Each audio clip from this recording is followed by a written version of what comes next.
Welcome aboard, Captain.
All right. Welcome in, everybody. Purple Ninja, thank you for popping in. Be safe picking up those kiddos, my friend. That's got to be Bighorn. Bighorn Crack. Welcome in, my friend. Welcome aboard. Got me already. Just been waiting with your finger on the trigger. I hope you're doing well, my friend. Traveling well. Hope the family is doing good. We are getting back into it. Man, this new job, this work has had me buried in plans and prints and specs and all of that good fun stuff that my weird brain really likes, but it's been a lot to take in, a lot to learn, and getting with the new schedule during the evenings with the beautiful bride home. It's been a challenge. So I miss you guys. I'm glad to be back. Welcome back. Thank you, Bighorn. Yeah, I am glad to be back. We're gonna try this week again and get this 3 days a week and on Saturday schedule up and going. So we're working for what? You were robbed. Oh, is it redeemed best? Oh no, you were robbed, Bighorn. I did change that. Well, golly darn it. Now I have to check this out, guys. Bighorn Crag is, in fact, the Gearbot of the month for at least a week. And that should have been all fixed up. All is well, thank you. With the 35 stream streak, let's go, Bighorn. Coming in strong. Let's see where this is at. This is in here. Maybe I have to reconnect Streamlabs. It does look like that. That's crazy. Man, you get offline for what? Less than 1 week, everything goes to chaos. CloudBot. Make sure this is connected.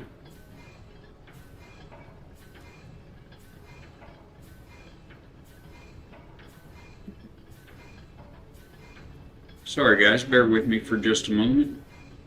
Custom commands best if username equals Bighorn Crag, redeem Gearbot of the month. Okay, so that is connected. Maybe give that another shot when you have a chance, Bighorn. Hopefully that'll work. Sorry about that. Streamlabs broke on me for a minute.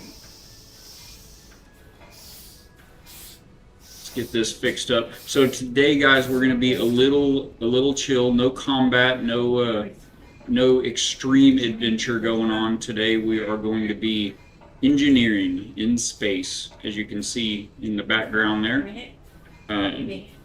Oh, it didn't work still. I don't even know how this works, Bighorn. I'm so sorry. I'm going to have to... I don't think I can do it manually either.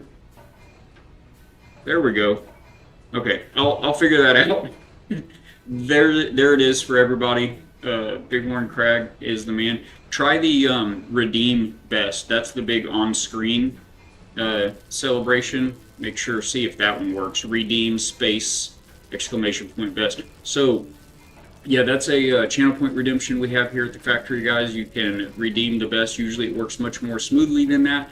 And there's an in-chat and on-screen celebration. It's just my way of saying thank you guys for watching and supporting the channel. And there it is. Let's go.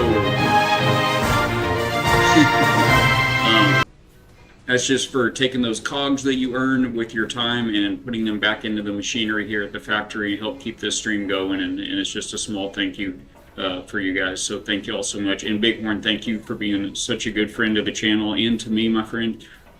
Always good to see you in. So yeah, it's been a crazy couple of weeks, but still no complaints, nothing but blessings with the new job. It's going well. I'm doing well. I'm getting good feedback from the powers that be, and so I think it's going to be an outstanding opportunity still. So thank you all for your patience. Thank you for popping back in with us. Let me get my screen fixed again here.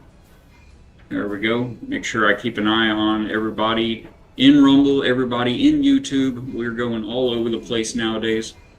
So before we get into Space Engineers, I'll talk a little bit about what we're going to be doing in Space Engineers today. It's a pretty fun little thing called a scenario, and it has a bit of a rich history I'll get into. But first things first, and that is putting Jesus first, putting God front and center. We always like to open up every stream here at the factory with a little daily devotional, and this comes from Jesus Always by Sarah Young.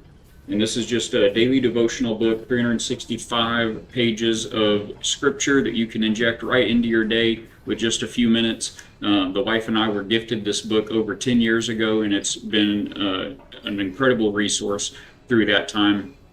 It's amazing how often it just really hits things right on the hits the nails right on the head with what you've got going on in your life, or oftentimes God will just put somebody else in your path throughout your days that need to hear these lessons and these inspirations that come from this. So what Sarah does in the book is she'll just take a few verses of scripture and pull out the lessons in there and just write a couple short paragraphs, plain language, modern times, of how this can apply to you and how you can use the word and the scripture and the blessing that is our salvation to just get you through this fallen world that we find ourselves in.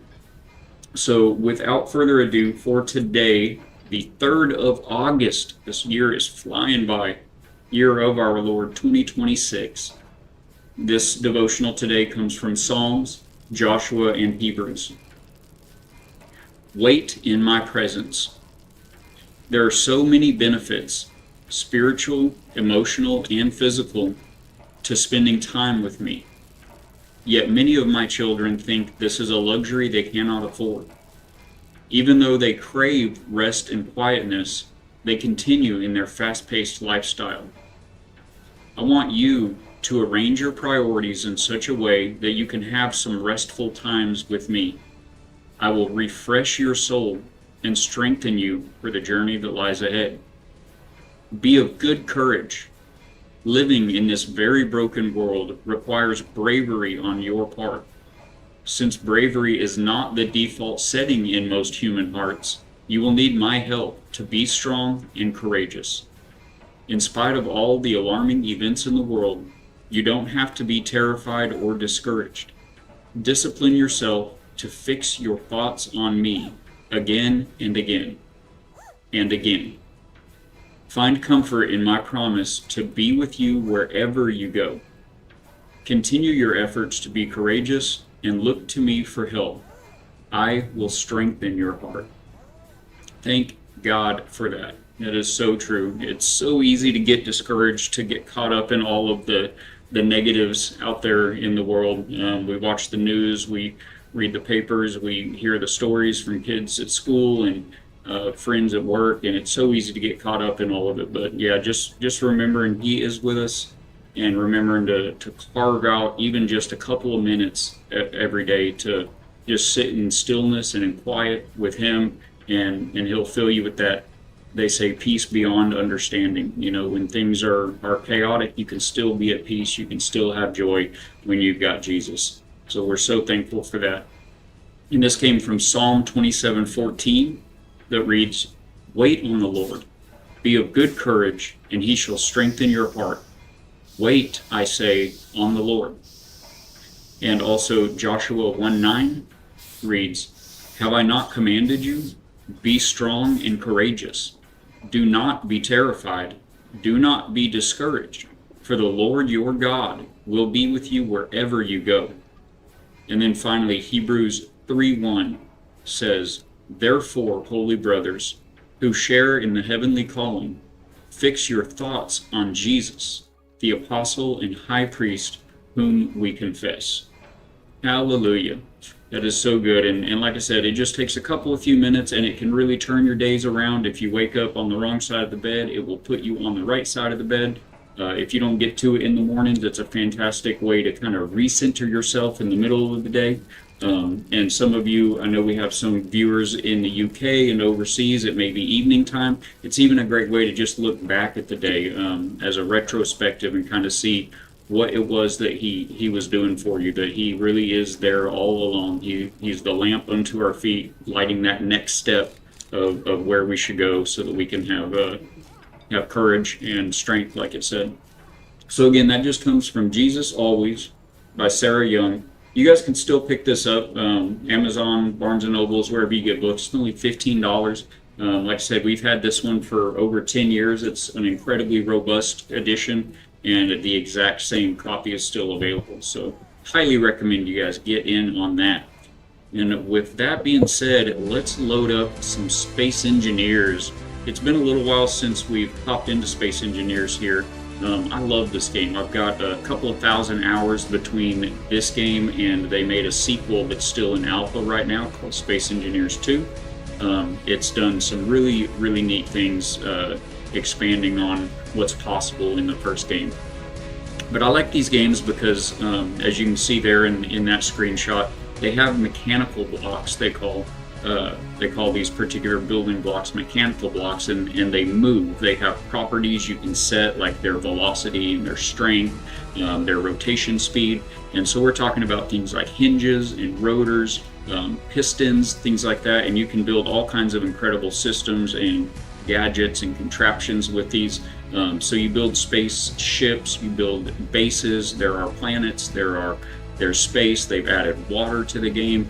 It's just an endless world of possibilities. And also, if you're a smarter man than I, you can even get into the programming in the game, within the game, and program there's several blocks that are like broadcast controllers and timers and programmable blocks, and you just get in there, and you can program all kinds of series of events to happen based off different sensors. And it's absolutely amazing what some people are able to do with this game. Which brings us to what we're going to get into this evening. So we're playing what's called a scenario. If some of you don't know, Steam has a mechanic in Steam called the workshop, and some games support the workshop, which means in the game you can create things and upload those creations to the workshop for that game.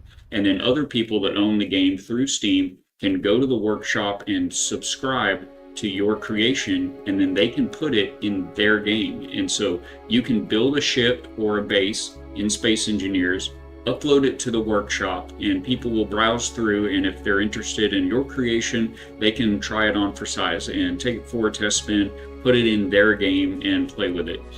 Some people are able to take this to extremes and build entire worlds, multiple bases, multiple vehicles, multiple stories. You can put little PDAs basically hidden throughout the world and write stories in those to direct the player, to go to this next spot via GPS coordinates and things like that. And they call that, when you build a whole story and a whole world like that up onto the to the Steam workshop, they call that a scenario.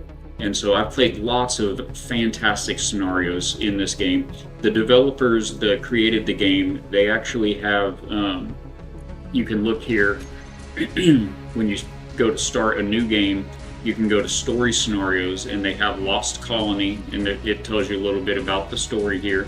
There's Learning to Survive, Never Surrender, and Frostbite. So there are these scenarios created by the developers of the game and inserted into the game. IB Fatbeard, let's go. Welcome aboard. Welcome aboard, Captain IB Fatbeard, and everyone in the community. Thank you for bringing your community over here, guys. For anyone who doesn't know me, I'm Balak. This is a Christian, family-friendly variety game stream.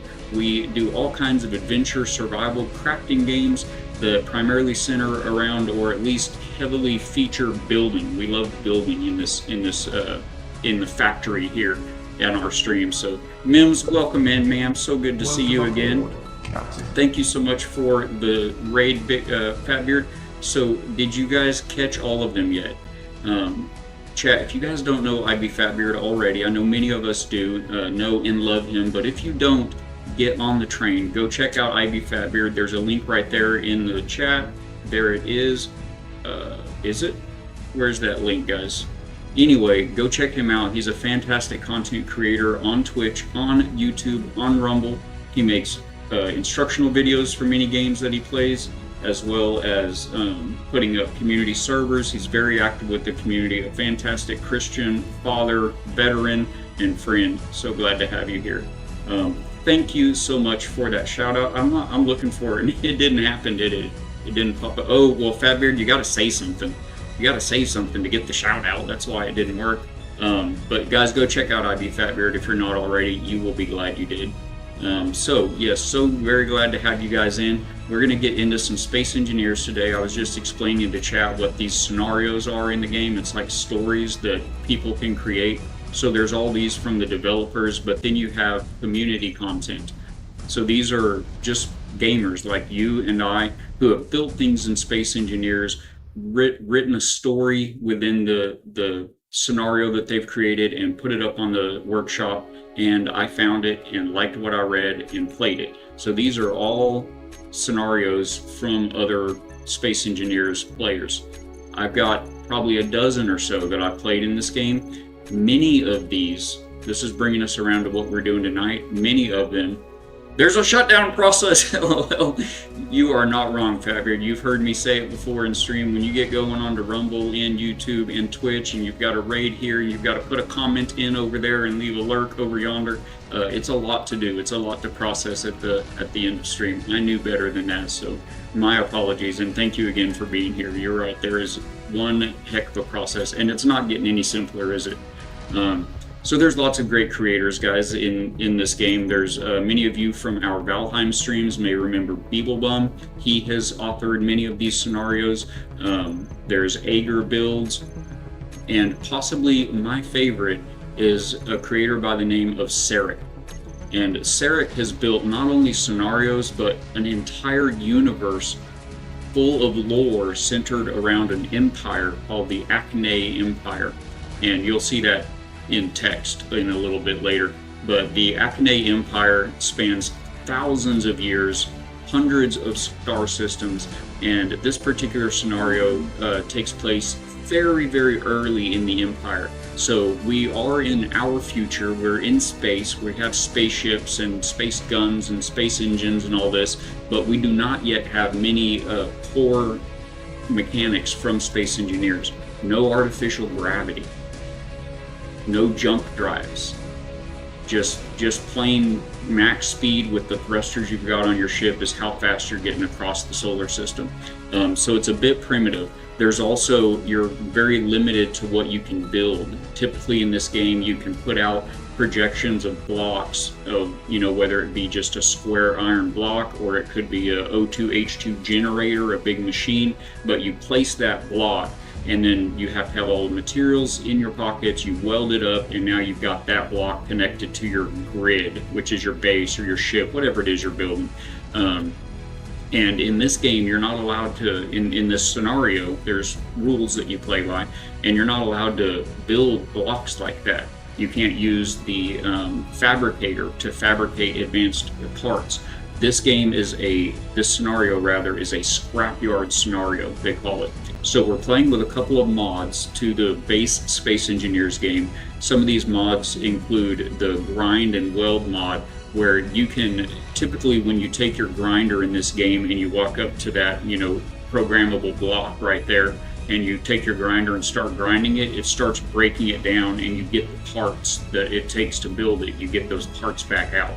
But now, in this scenario, you're actually grinding it to disconnect that whole entire block, say that ion thruster. You're going to disconnect the whole ion thruster from the ship that it's on, and then you can weld a special part called a welding pad onto it and onto your ship, and then you maneuver that thing and line it up, and it welds onto your ship. So that's how we're going to have to get everything that we get. We have to pick it up from somewhere and put it to where we want it and weld it into place. So it's a real extra challenge on top of the traditional Space Engineers experience. So that's what we're going to get into. One thing about it, though, you'll notice right now is the load time. Depending on how complex your world is, the load time in Space Engineers can be a little extreme. So we're going to let this thing load up. This, of course, being one of Sarekh's scenarios, is loaded with grids all throughout the entire star system. I did start this scenario already this weekend.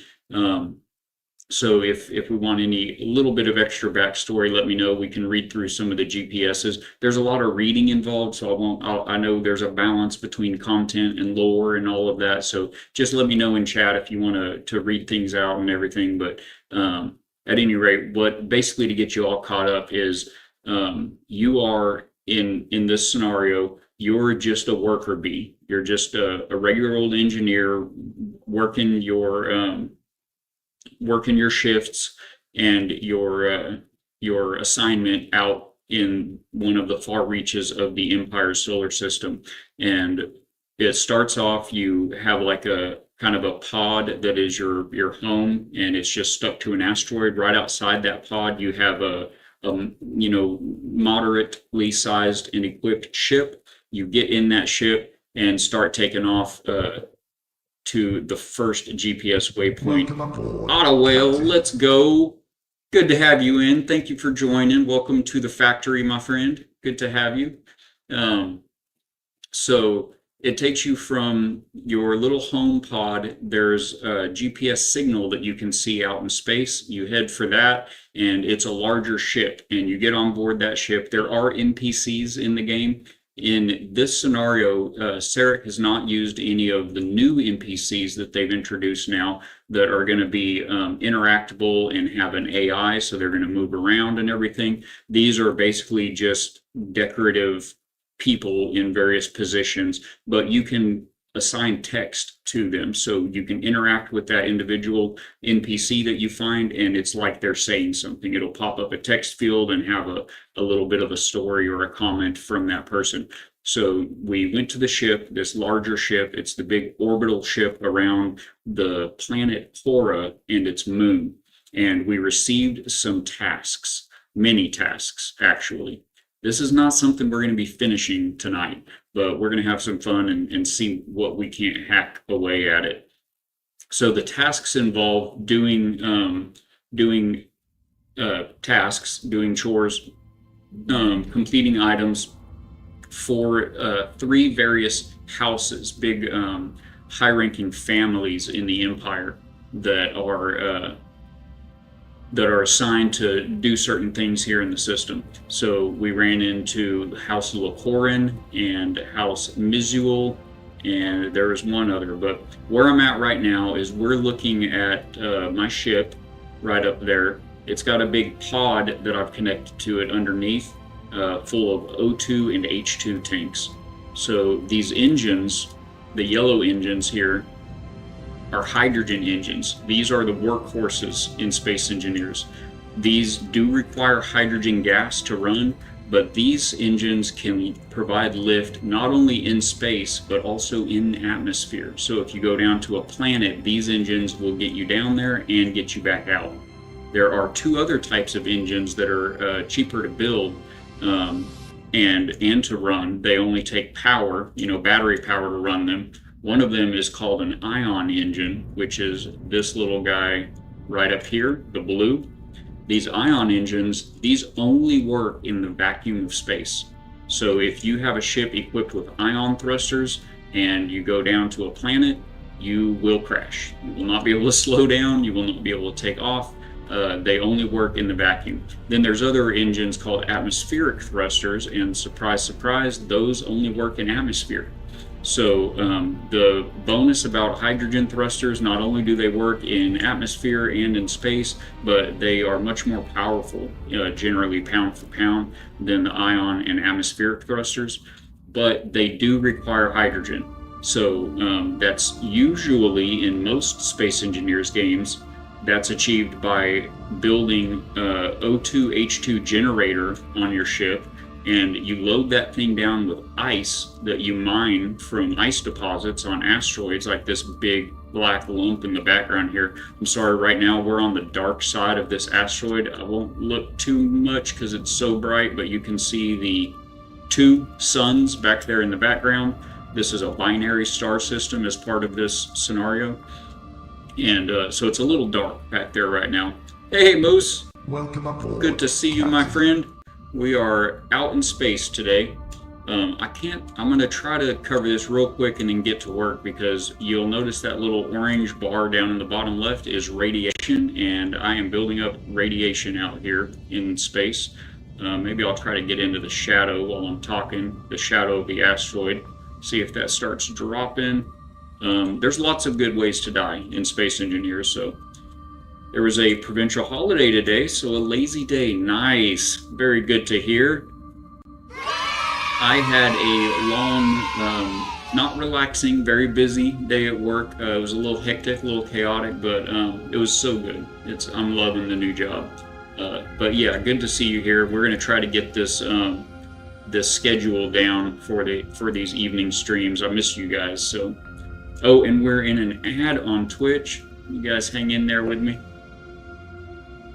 I'm not going to go to a break or anything. I've noticed some streamers, they actually take a break for the ads. I'll just, not have too much action going on. But at any rate, for those of you that are subbed or with us on YouTube and Rumble, this is the starter ship that we got. I've made some improvements since I started it out this weekend. We had to add some things to get more hydrogen, because Sarekh does tell you right in the description of the scenario that hydrogen is going to be a problem. So try to find some ion thrusters to upgrade your ship early on. There have not been any ion thrusters yet, so we do have some places to go visit. These are all the waypoints, GPS waypoints here. We've got that Mizul station we have not been to yet, and mostly I think we're looking forward to this scrap ship over here at this Khora station tasks. We're going to head there next, and hopefully that ship has some ion thrusters we can scrap off and find a place to attach those bad boys here onto this ship, and maybe we won't run out of hydrogen and become jettisoned in space. That's great. We've been anonymous. We've been praying for my friend who is also knocked out of the workforce by a back injury to get employment soon. He's getting booted off of government assistance this month. Oh man. Moose, if you want an exclamation point prayer, throw that in there. We'd love to come together at the factory Discord and pray with you as a community for them. Man, I know all too well what that's like. We had to leave, I had to leave my career in the field as an electrician and network infrastructure technician, 15 years this past October, the 1st of October, and it wasn't until July that I got a position, and I even got certified. I got a few industry respected IT certifications to pivot into remote IT, and it is just tough market right now. And a lot of the positions, they're going to require you to get out there in the field a little bit, and that's something that not all of us can do anymore. We've paid our dues and broke our backs, and we need to get at a desk now. So it was we were very blessed with this job that I got, and we will be praying for the same for your friend. Absolutely. Prayer Mike's back. Awesome. Being healed. 50 grand for a surgery in Mexico. Oh man. Works with his injury.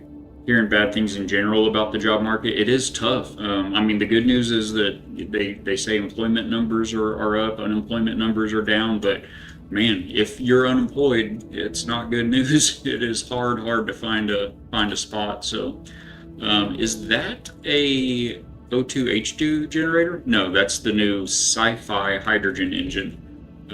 I haven't played this game in a few months, so that block I haven't actually seen it. I haven't built that block before. The O2H2 generators look similar, although this is not going to look similar because this is the industrial O2H2 generator, I'm pretty sure. This is the lab O2H2 generator. So you throw ice in that thing and it cranks out hydrogen and oxygen, and you can fuel your hydrogen thrusters and fill up oxygen tanks, which look like these right there are oxygen tanks. Of course, you need to pressurize the inside of your base or your spaceship and seal all of the build and put some fans in, some O2 tanks, some kind of source of O2, and you can pressurize that build so you can open up your space helmet inside. So that's all good. I heard about the massive bailout the US did in Japan. God seems to have always provided for me, though. It is crazy how if you trust in Him and you try to live and walk by His will, and the main trick is contentment. That's very hard for us humans, to be content with what we've got. We always have something that we're striving for, and I think that's healthy. It's good to strive towards a goal, but if you can be content and trust in Him, absolutely 100% of the time He will provide. You will get what you need to get, and it will take you on some journeys and some directions sometimes that you certainly had not planned for. So God will keep us on our toes for sure. And Moose is calling out Psalm 37:25. I have been young and now am old, yet I have not seen the righteous forsaken or his children begging for bread. Hallelujah for that. That is so good. Thank you for sharing that, Moose. And that's true. I mean, you find anyone that is their priority, is trying to live for God, they're going to be happy. You know, they're going to have what they need. They're going to be happy. So good to see you again, man. I missed all of you guys. I'm glad that we're doing this. So we're going to be shooting, just to reiterate, we're going to be shooting for Monday, Wednesday, Friday, right about this time, 6 p.m. East U.S. Central Time. And then on Saturdays, we'll go for broke and do a big old morning stream from 9 a.m. till 2 o'clock or so in the afternoon. So anyway, what are we doing? Like I mentioned, some of you were on break, so we're going to go shortly towards this waypoint there, Khora Station Task Scrap Ship. I know I've got a lot of stuff going on with the screen right now. There's lots of GPS waypoints all marked. You can get rid of it all and just play with a beautiful, nice, clean screen like this. But we've got a lot going on we got to keep track of, so I'm going to have to leave them up for the moment. Moose says, my attitude is everything is getting burned up, so I don't waste too much energy trying to accumulate things. That's a good way to look at it. We got to store up our treasures in heaven, where thieves do not break in and steal, and moths do not destroy. And we will have in abundance. In abundance. So we just left this. There we go, this station down here. Space is great. There's no up, there's no down. You just go any old way you want. Also, in fact, let's pop in here to this station, guys. I mentioned before, this is the first scenario I've played where they've rewound the clock, the chronological timeline. Oh no, my enhanced dampener just wore out. Did I have another spare on me? Yes, okay. Yes, I planned for that. I had an extra, and now there's scrap metal floating here that used to be my inertia dampener on my jetpack. So this is the first scenario I played, the first game of Space Engineers I played without gravity generators. So this is more realistic. This is more true to life. Oh, my energy suit energy is low. We better get in here quicker, sooner than later. So this is the first one I played where there's no gravity generator, so it's kind of true to life. If you've ever seen videos or anything of the International Space Station, there's no, system. There's no up, down, left, right kind of a system to the way things are mounted and where things are located. Every way is up, every way is down. Did I miss another verse? Yes, that's a good verse too. Should have added governments can't steal. Oh, mine, yes. Yeah, where governments can't steal, that's right. But I guess they fall under the category of thieves. Absolutely they do. Good point. Yeah, so this space station he's built, it's like that. We just came in this door here. You can tell by the flat part of this corridor that this here is up and down. So let me turn my jetpack off. We've got mag boots locked onto the deck here. So this is the floor, right? Right? Let's go through this door. That's still a floor, that's good. These look pretty normal. Some lockers. I am in my jetpack again now. Got more lockers, that seems good. Over here, what do we have? Oh, well, that's a sideways armory locker. Some cargo containers. Where did that door go? What about up here? We've got some more armory cargo containers upside down on the ceiling up here. I mean, it's just crazy working your way through these zero gravity space stations that he's built. I'm going to go ahead and pop down to the end. This is very cool. These little side rooms are all kind of smaller cargo rooms like that one was, but look at this room. That is somebody's head. So it looks like we're coming in on the ceiling, except for this guy is clearly standing on the ceiling. It's just so cool. Every wall is a floor and a ceiling. You've got a TV monitor here to read, and that guy's standing on the wall apparently. I mean, it's just crazy. There's some desks over here, but you got to flip around this way. So we read this screen here, and we got some of these GPS coordinates. Let me get into that and show you what I mean. This is the properties of this block, the lab desk, and you can edit text and read that there are all of these satellite and GPS coordinates for all these satellites. And then one of these individuals in the space station, if we go to talk to them, one of them told us, I think it was her actually, "Welcome to the Luminel station. We are Erinet's first and one of the oldest stations here in orbit around Khora. This station is a bit confusing at times, but you will get used to it. But where are my manners? I am Emuna Narissa Valtori, director of this installation. We have a lot of tasks that have piled up. You can look them up on the board right there. It's really good to have you with us." And so it wasn't her, but these are the tasks right here. One of the tasks is to scrap all of those satellites at all of those GPS locations. So we're going to need to do that at some point as well. Probably ought to go do that first thing. So anyway, isn't this nuts though? It's just, this room, this whole space station is just crazy. There's no way up, no way down. Here's some little vivariums because you need butterflies in space, you know. And fish. There's my aquarium. You guys know me. This block right here is the centerpiece of like every ship that I've built in this game. Alright, let's get to work. I have been through this whole station here. I've got all the GPS coordinates that we need from all of the NPCs, all of the monitors, as well as these little guys. I don't have any on me, I'll show you in a minute. There's little data pads, like a little iPad kind of a thing, a PDA they call it. And you can enter custom text into those. And so you'll find those scattered throughout bunks, and that's an automatic door. Well done, Sarekh. He's got a sensor in here tied to that door to close it so that both of these doors can't be opened at once. This is your basic airlock right here. Keep the inside of the station all pressurized. Alright, so what I didn't do yet, and I don't see the GPS pad, so where's my ship? We need to assign those GPS coordinates.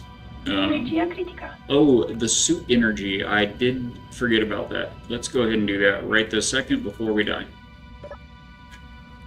If you don't have life support, you will not support your life. Alright, so there's several ways of healing in this game. This is a cryo chamber. You can hop in there and like go to sleep and heal. And this is your basic survival kit. We're going to recharge here. You can see my energy filling up down there in the bottom left. Alright, so we need to find the tablet that had that I recorded all of those GPS waypoints on, and get those logged in so that we're able to pop them up on the HUD like the rest of these. And then I think I put it in here with all of these tablets. Actually, no, I think I put it in the cockpit. Either the helm of the main ship or the cockpit of... I didn't mean to get in it, I just want to look in it. Okay, so I think it's going to be in here. Right here, maybe. Nope.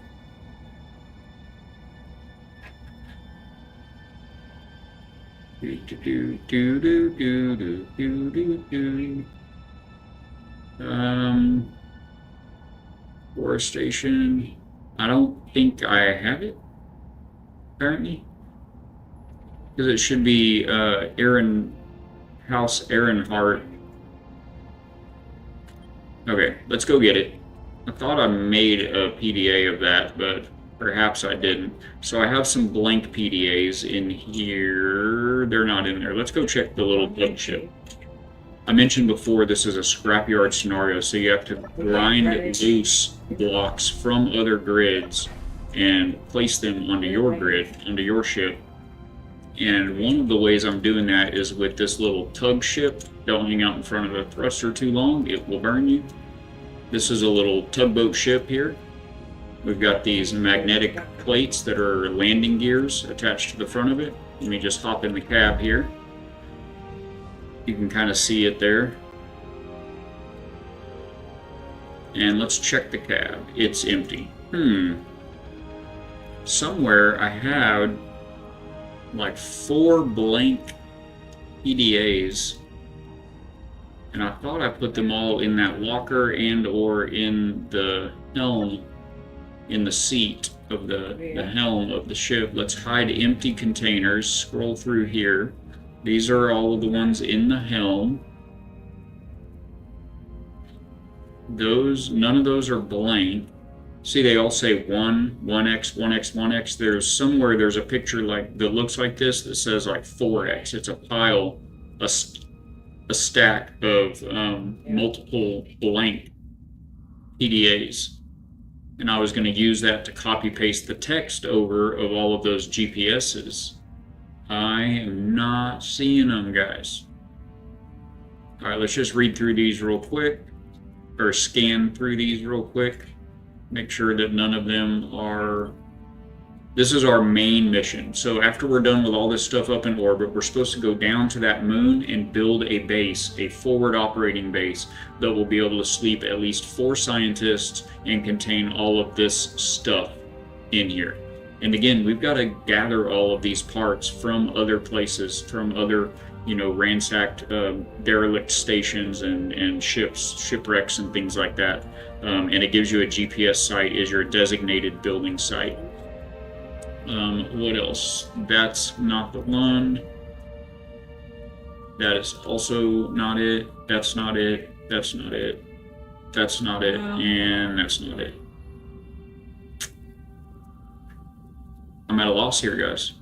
Gotta leave it in here. But like I said, he developed such a rich lore of this whole empire. It has a history. There's all of the emperors, basically, and empresses all the way down the line. There's stories about all of them. Every scenario I've played written by Sarekh at some point has actually made me cry. There will be stories in these little GPSs right here, and somebody's mom died and they can't make it back, to planet side for the funeral, or there's just some real heart tuggers in here. These Breviarum Imperialis, it's like the Encyclopedia Britannica, and it tells you the story of some of the royal figures and whatnot. So let's just scan through here. I think these are all lore PDAs that I put in here.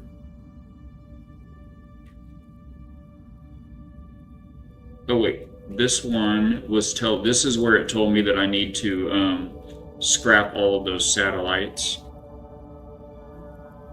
And this is telling us about a gravitation lens.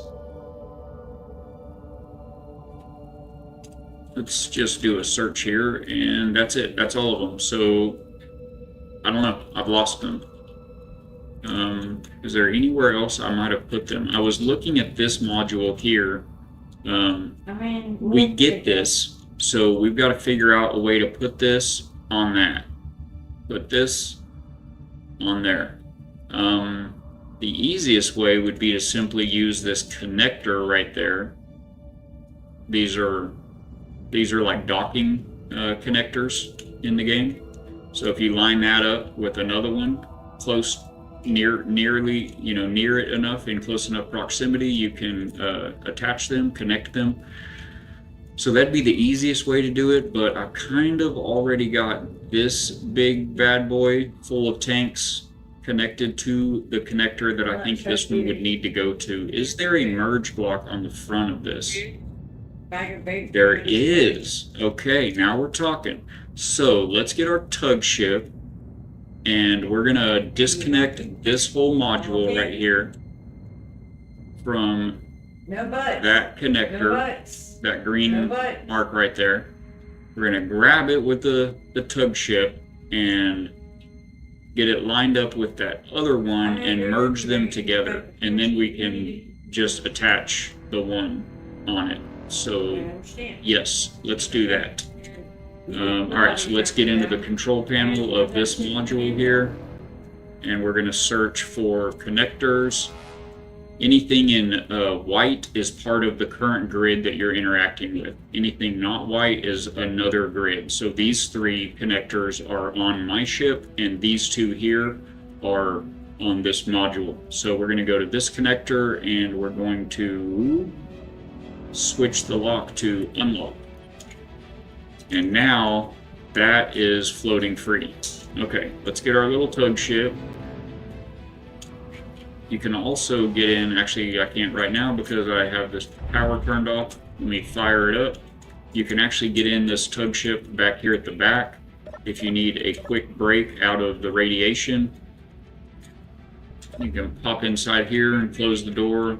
It's pretty cozy in here. There's not too much to it. There's a little bench. There is a vent fan right there with an oxygen tank. So this is a pressurized environment. I can open up my helmet.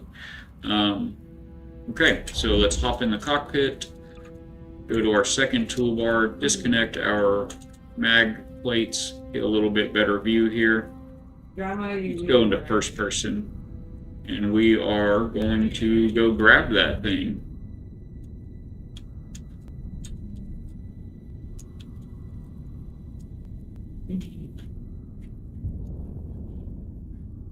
Oh guys, I just realized I forgot to put a link on the Rumble that we're live.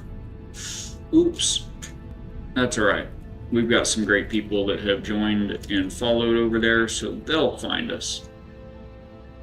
Yes, I wanted to. Alright, we gotta be real easy because that thing is free floating in space now. If we bump it and don't grab it, it will start floating around all crazy. It'll be very difficult to grab. So let's just ease it on in there. Yoink. Okay, now it's ours. Okay, this little baby tug ship does not have the juice to separate the connector because it has a magnetic force. When you get within proximity, it will kind of pull itself to align it. So we're going to need to just turn off the connector. This connector right here, just toggle that block off, and now it is not being attracted to that other connector. And we can, we better close our door back there. We're born in barns here. There we go. Alright, easy does it. This is a very big, heavy module for this little bitty baby tug ship that we've got. Now we want to put the connectors on the same side as each other. I think it's going to actually connect. Actually, guys, I think I'm going to put this connector. I'm just going to reconnect this module right up front here because it has some tanks in it that can help us feed these front thrusters. So let's turn it back on real quick, the connector. This inset connector, toggle it on, back aboard. You can see we're kind of drifting around here. We gotta line this up nice and easy, and it should suck us right up to that connector. The top left there, you see white rings. They should turn yellow momentarily. Well, usually you guys don't talk and messages me. It's all about when you talk to rigging. Nice and easy. And almost there.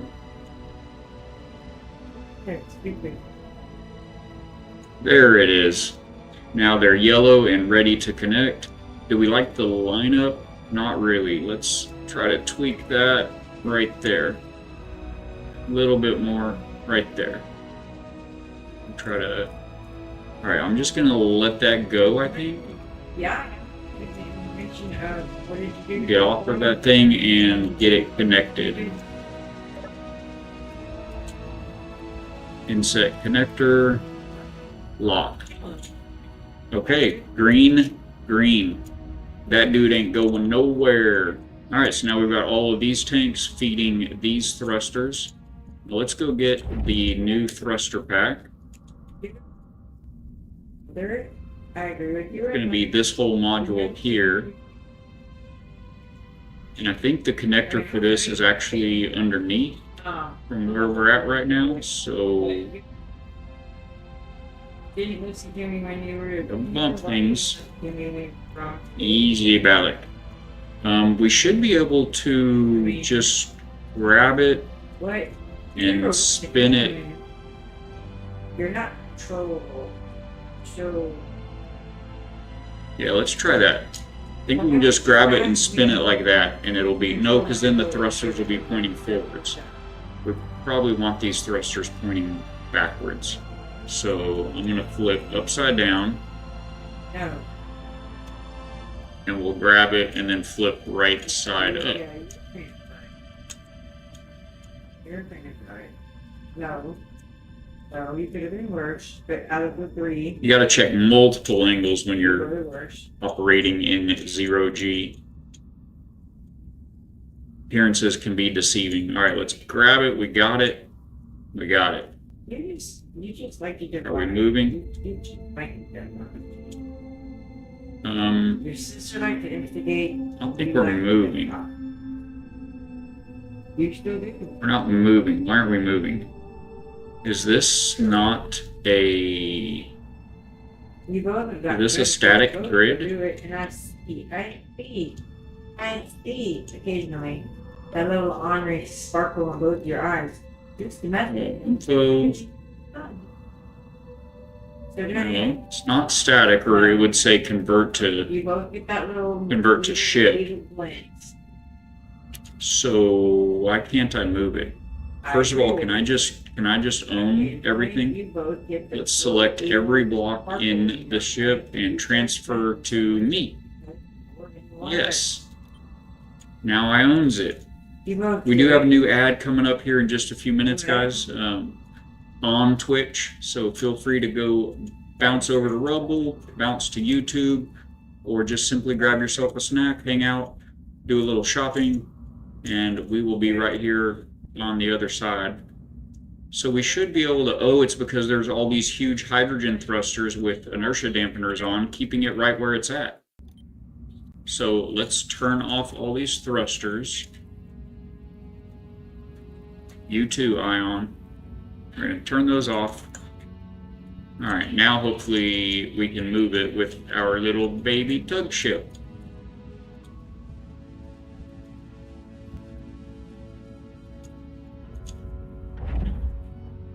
What? They have issue. I'm still not moving. Oh wait, yes I am. It's very slow. Okay, this is very heavy, guys. Okay, our ship's down there. We want this to basically just roll nice and easy, very slowly. I'd probably be better off just getting this thing pulled out away from the rest of this and then taking the big ship to line it up, but I'm already committed. We're gonna give this a shot. Alright, and commence roll.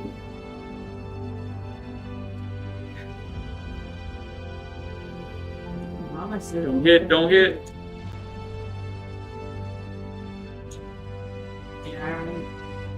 Back it up. Continue roll.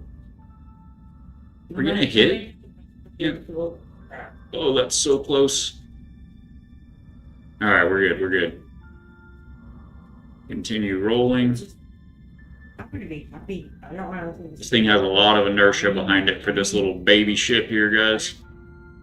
I live my day and be happy and go through my life. You know that other stuff. Yep. Where I'm at Nice with and it is easy. being good with God. Like, so good with God.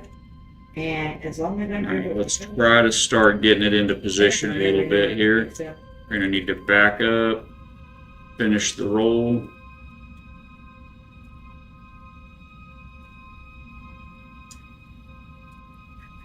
Start bringing it up. Need to do everything very easy. If we get very much velocity built up, we do not have the thrusters to stop it. Oh no. we should- Oh no! We also are out of batteries in my little tug ship. Okay. Let's get in the big ship real quick, because this little thing, is it just me or is that drifting? Yeah, that's drifting a little bit. Alright, let's grab this thing. Let's go.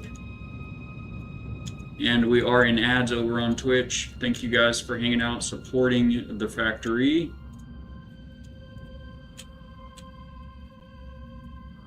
Close. Open. Captain at the helm. Okay. So that's pretty much close to where we need it. We've got all of our thrusters on. Nice and easy. Let's see about grabbing this dude. Oh, and I'm hungry on top of all of it. Oh, I'm having to do it in the dark, guys. We need to get some lights on this ship. I'm just looking at that white ring there on the right side of the screen. Try to line up white ring to white ring.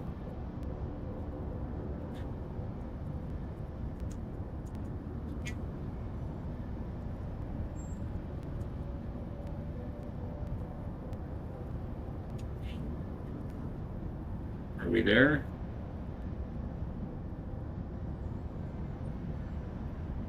Oh no, it's floating. We may be in troubles. There it goes. No, we lost it. Get it, get it, get it. Oh, crud. We are definitely in trouble now. Mm-hmm. We need some very lucky piloting here.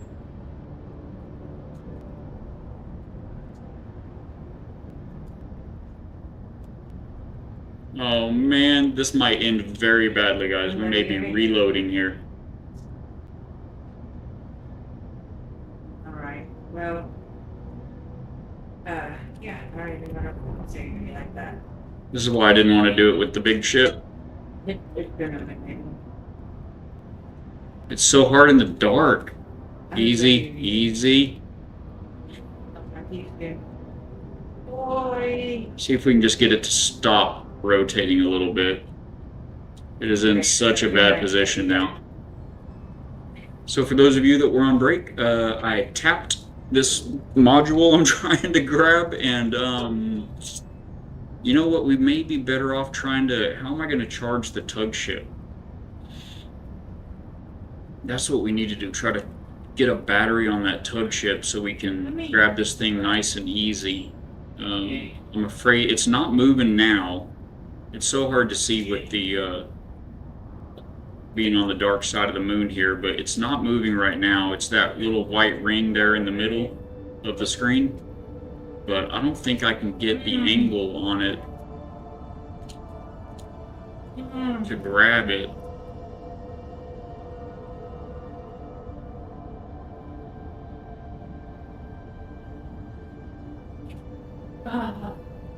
Which connector? It's going to be the third connector, so it's going to be the 5 button when I'm able to get it, if I'm able to get it.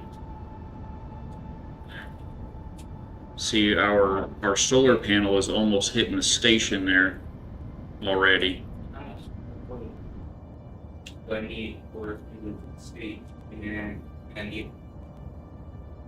I'm actually stuck on the station. Oh no! Oh no! Things have just escalated. Let me show you what we got going on here. We're gonna have to get a battery, I think, cut off of some. Oh, I'm hungry. I'm gonna starve to death on top of everything. Where's my food? Where are the rest of my pockets? I'm missing those GPS modules and food. It's wild. I put them in a different locker. I know this is... Put something back there, the flare guns back there. Where was the food? This was all data pads, right? And medical supplies. Was there food in the helm seat? Nope, just data pads. I mean, I know I have a bunch of food in the cargo outside, but I'm missing pockets from when I played this weekend.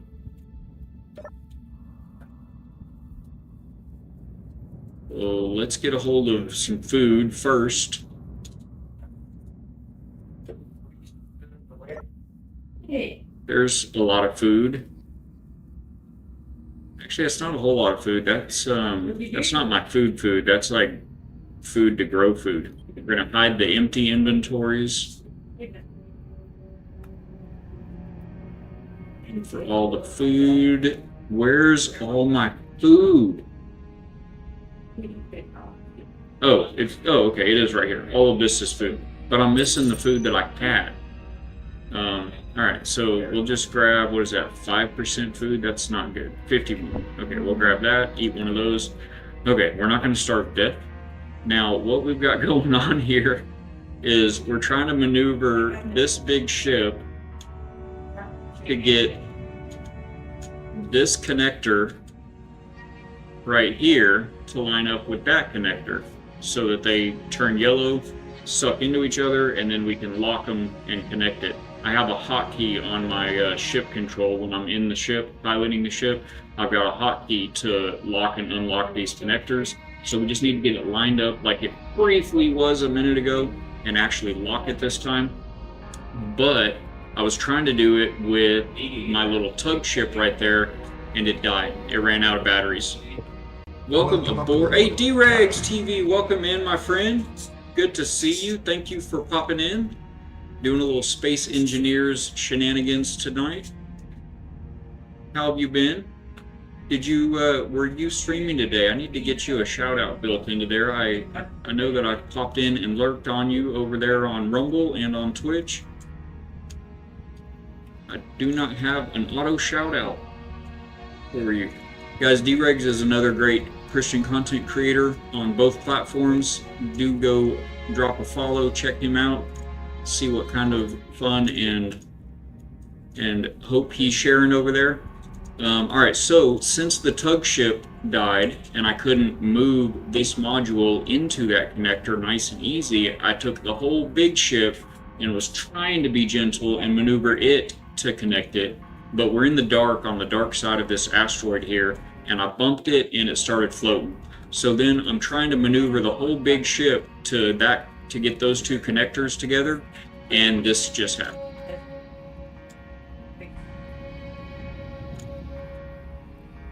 That and that. If you'll notice, this is green and this one's blue. That's because these are magnetic locks, and blue means it's set to auto lock. So if you get a ship or any kind of metal grid close to that thing right there, it is going to automatically lock. I got you tabbed up and lurking. Good night. God bless y'all. Thank you so much, D-Regs. We appreciate the lurkers every bit as much as any other gear bot here at the factory. Thank you for being here. Thank you for the lurk. God bless you. I hope you have a good rest and good dreams. Well, stay away from the thrusters. Okay, so is there a release? Do I have access to this maglock to turn it off so it will let me go? I guess let's check the control panel of this station. I kind of have my doubts. Control panel, that's going to be called a landing gear probably. Access denied, and there it is, that one right there, access denied. So is that a booby trap then? Sarekh, did you booby trap this station? Get near the top and you're stuck? I mean, I have a solution, but I didn't want to go straight for destruction, you know? I'm looking around here, guys, for a control panel with a button on it. You can build various different kinds of button panels. You connect them to certain blocks. So there could be a button around here to release that maglock that he does let us have access to. So let's see if we can find one in short order. Is it inside this access panel? What is that? Hey, let's go. We found it. Okay, it's released and it's connected. That's going to be a problem. That is not enough time for me to get over there to do anything. Okay, so we are on to plan B. This station now is the proud new owner of an extra truss block. Well, that's what I'm going to see. Okay, I have detached that block from my ship, and we are now no longer stuck. It's just stuck to that. So, okay, good riddance. Let's try this again. Again, we could try to get, put the grinder away, Ballot. Watch where you're pointing that thing. We could try to get some batteries from somewhere and install them onto this ship, this little tug ship. But I think I want to try first to get that connector right there with the big boy. Oh, I blocked off my other connector. I just realized that's a little suboptimal.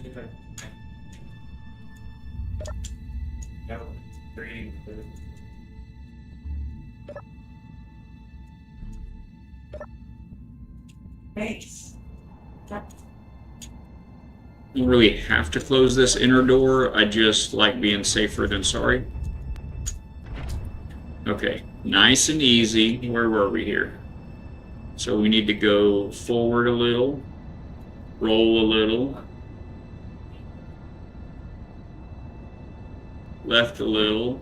Oh, we're scraping the station. We're so close. Need to get my finger ready on the 5 key here.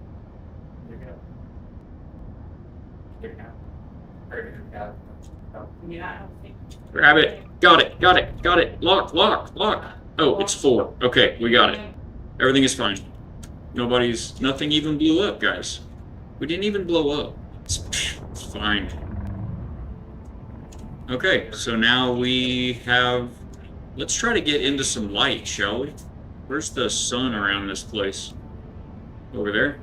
Okay. Over there it is. We're gonna have to deal with that tug ship, though, being dead.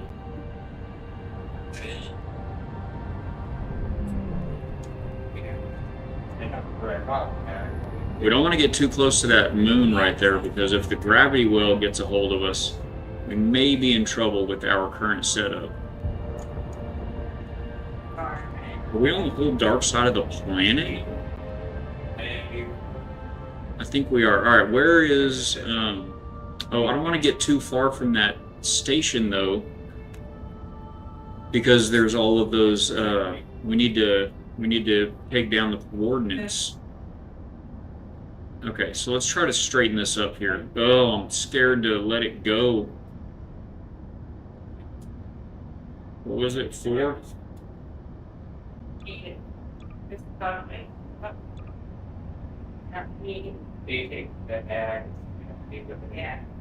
there we go.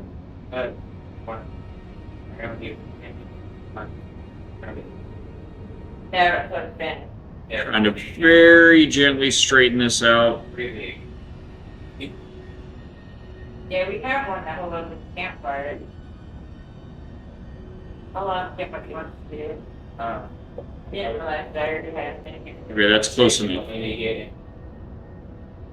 Alright, is everything locked? Front locked, rear locked. Okay, everything's locked. So now that we're connected via the connector, I should be able to pull up those thrusters.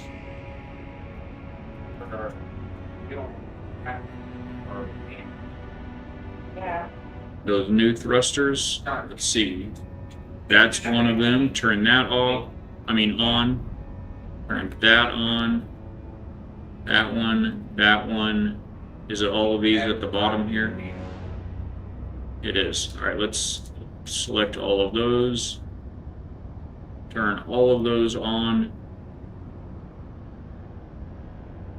Is that one off? Turn that one on. I think that's all of them. Okay. Ooh, that's going to be a problem. Look at those two thrusters facing each other. We're going to need to locate and turn those off. Or better yet, let's move them. Have a new home for them.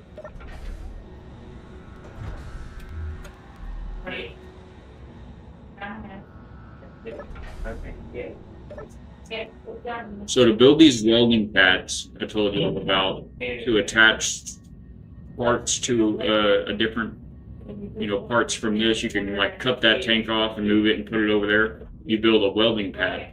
It takes construction components. Let's see, what does it take? It looks like this. If I can point it somewhere it goes. There we go. It looks like that. It takes 1 computer, 2 steel plates, 3 construction components. So we need double that. So we need,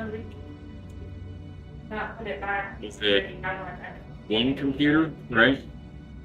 I think it was 1 computer.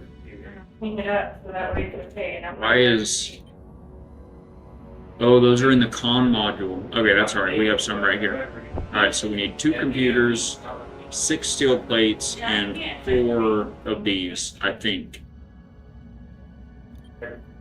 Yeah. Steel plates, steel plates.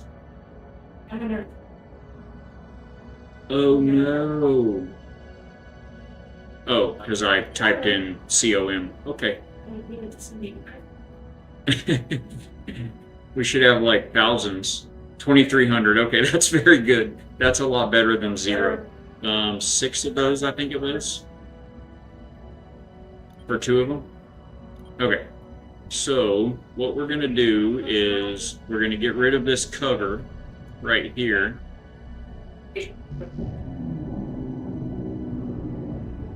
And build a welding pad there. Like that. Like that. Yes. Okay. Do the same thing on the other side.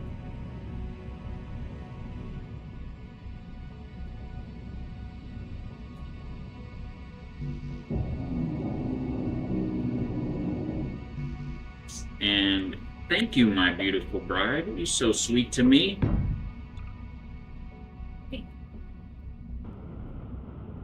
She's the best one. Alright. Voila. 2 covers gone, 2 pads in. Alright, let's go get these thrusters. See, look at that. We're missing one of the little outriggers on our solar panel. It was just decorative anyway, so it'll be fine. Alright, so we've got this needs to go to detach mode. Oh, these are heavy. They're kind of hard to manipulate in space. Gotta be real easy with this thing. So we're gonna detach it, boom, and then put our welder away, grab it, and then very easily, nice and easy, let's get it a little further away from us here. There we go. Nice and easy. We're going to bring it right over here. It's a little fast there, Ballot. Okay, I'm going to let it go for a second. See if we can slap a welding pad on there. Is the Space Engineers 2? I can't tell. Oh, let's go. But no, it's, oh, I didn't get enough computers. I thought I got, oh, I got enough for double, not 4. Okay, so let's go get more parts. You stay there. This is Space Engineers 1, my friend. I do have a few hundred hours in Space Engineers 2. I've got some ships that we've put onto the workshop that I think are really neat, if you want to check them out. But this is a scenario called Taming the Giant. It's a brand new scenario out for Space Engineers 1 from Sarekh. He's created a lot of amazing scenarios in the game. You've probably heard of him. But yeah, this is Space Engineers 1 here. For those who don't know, the biggest difference, in my opinion, between 1 and Space Engineers 2 is the build. In Space Engineers, you have a couple of different options of how you can build. You can build in 2 different sizes, basically. 2 different sizes of blocks. And what was the other thing? 6 steel plates. So you have, they call it large grid and small grid. And I'll show you what I mean here. All right, let me get out of there. All right, so this is a block. This is just a plain old light armor block right here. This is a large grid light armor block, and you use it to put a bunch of different blocks together to build a large grid ship, like this ship. It's made out of large grid blocks. But that little tug ship that we were using, we still have our tug ship attached over here, right? Nice.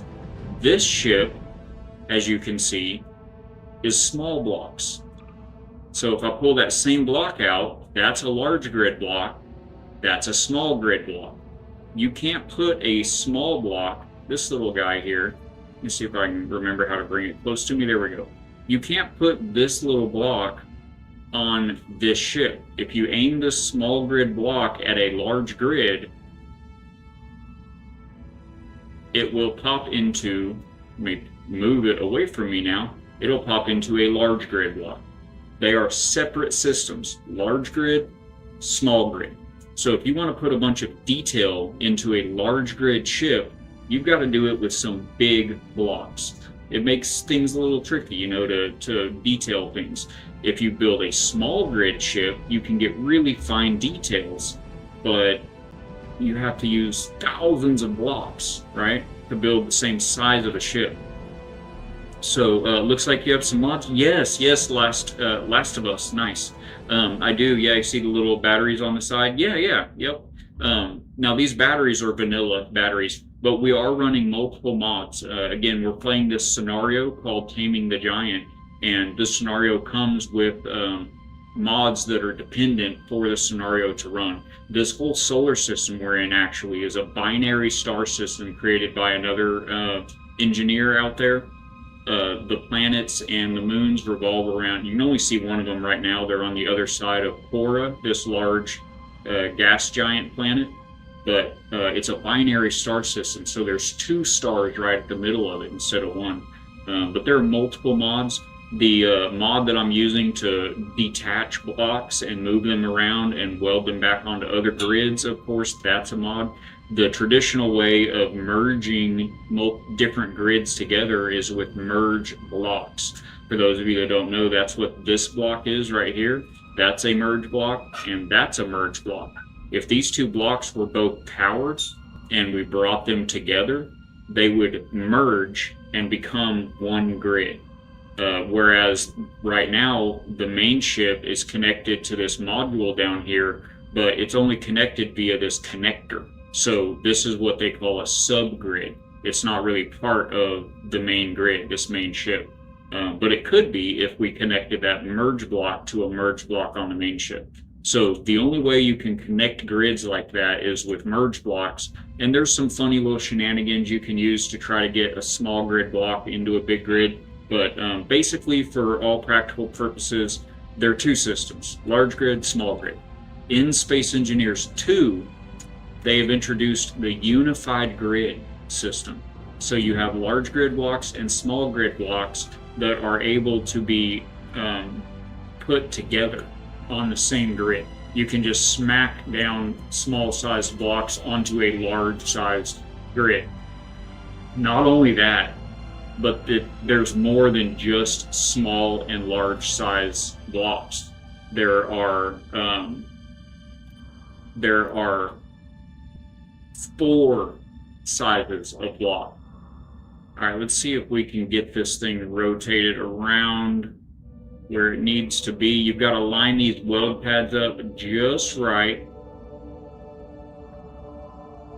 It's going to be right about like that.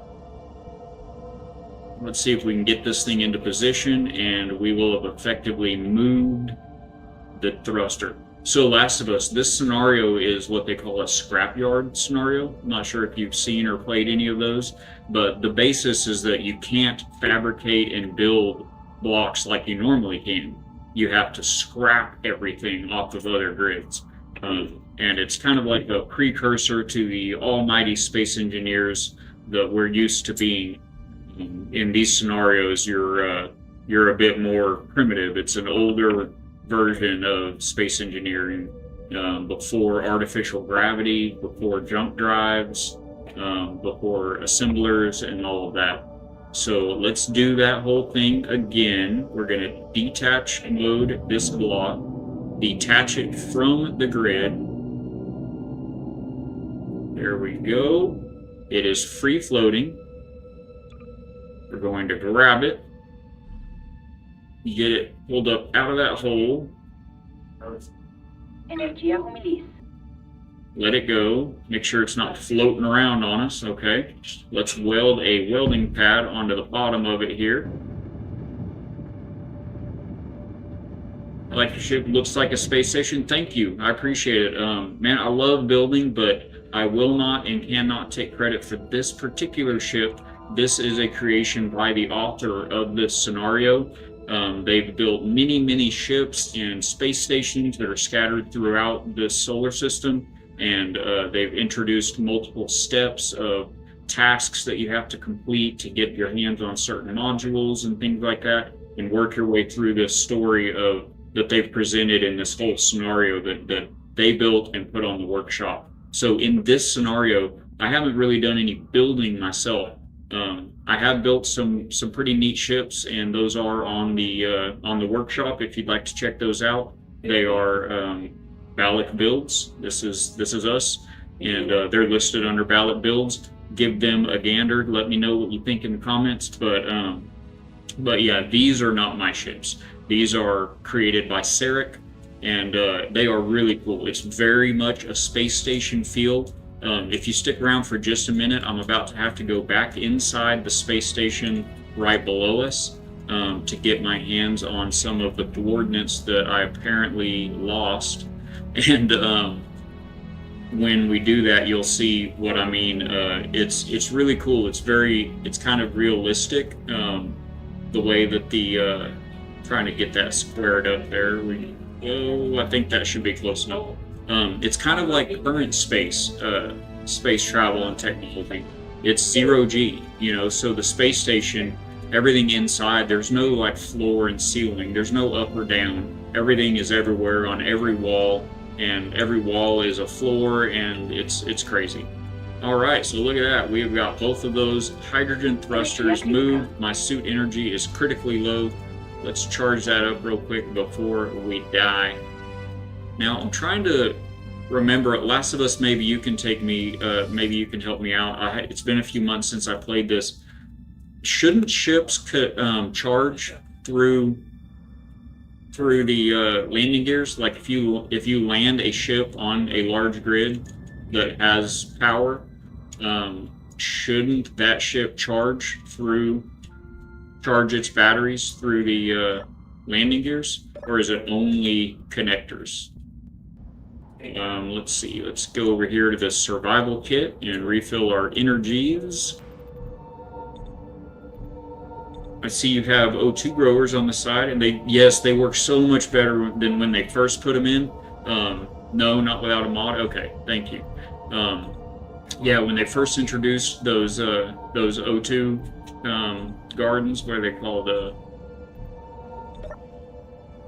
They're not O2 generators, but they were absolute dog wash. They were not good.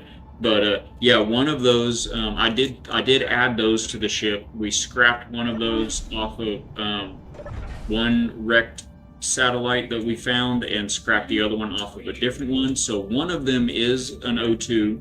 Let's see what they're called real quick. The other one is actually an algae farm. Oh, farm, I think it's called, right? O2 farm. You have to use your green connectors. Okay. Yeah, so this one's an algae farm. This one's actually producing edible algae. They added this when they added the survival update, where it introduced food and survival and everything. And then this one is the O2 farm. Yeah, oxygen farm, they call it.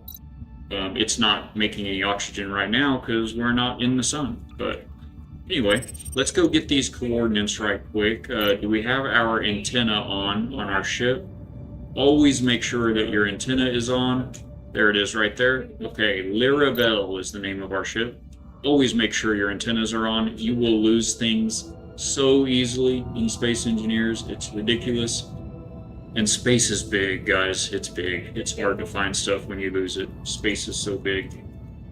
We do have that ad coming up in 20 seconds. The final countdown.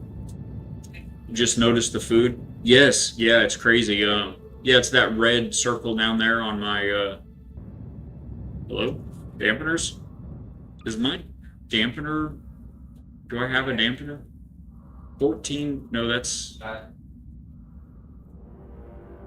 Oh my gosh, I don't have a dampener module right now. So another mod on this this playthrough that I'm doing is this jetpack mod, and I gotta be honest, I'm not crazy about it. It's very difficult. It makes you have to have all these modules for your jetpack to work, and yeah, that's what I was just checking. Are you familiar with the jetpack mod? You have to have these modules right here. That one you don't have to have, it's armor, but the rest of these right here, you have to have a jetpack canister, dampener modules, thermal regulator, basic efficiency module, and the cargo frame. And yeah, they're all, I have a couple of them that are at 12%. I need to minimize my jetpack usage while I'm in here. You play all vanilla in most games because you use console. Okay. Yeah, so the scenarios, man, you've got to check out the scenarios. Most of them do require, I mean, I don't know, I wouldn't say most of them, but there's a lot of them that do require some mods, the way that they're. Looky there. I knew I had stuffed all of this somewhere. So let's go ahead and grab an extra everything, I think. That one's at 12%. That one's at 12%. That one's at 12%. The cargo frame is fine. The armor is fine. So I think that's it, right? 1, 2, 3, 4. 1, 2, 3, 4. Okay. So now as our stuff breaks, we can just get more stuff. While I'm in here, let's go ahead and grab all this stuff that I was about to just leave. I need to grab all this stuff actually and put it on the ship, but I don't think I'm going to have the pockets for it. Let's check the inventory here of this ship. We've got a bunch of ice. I did fill up that module completely full of ice, so we should be good on ice for a while.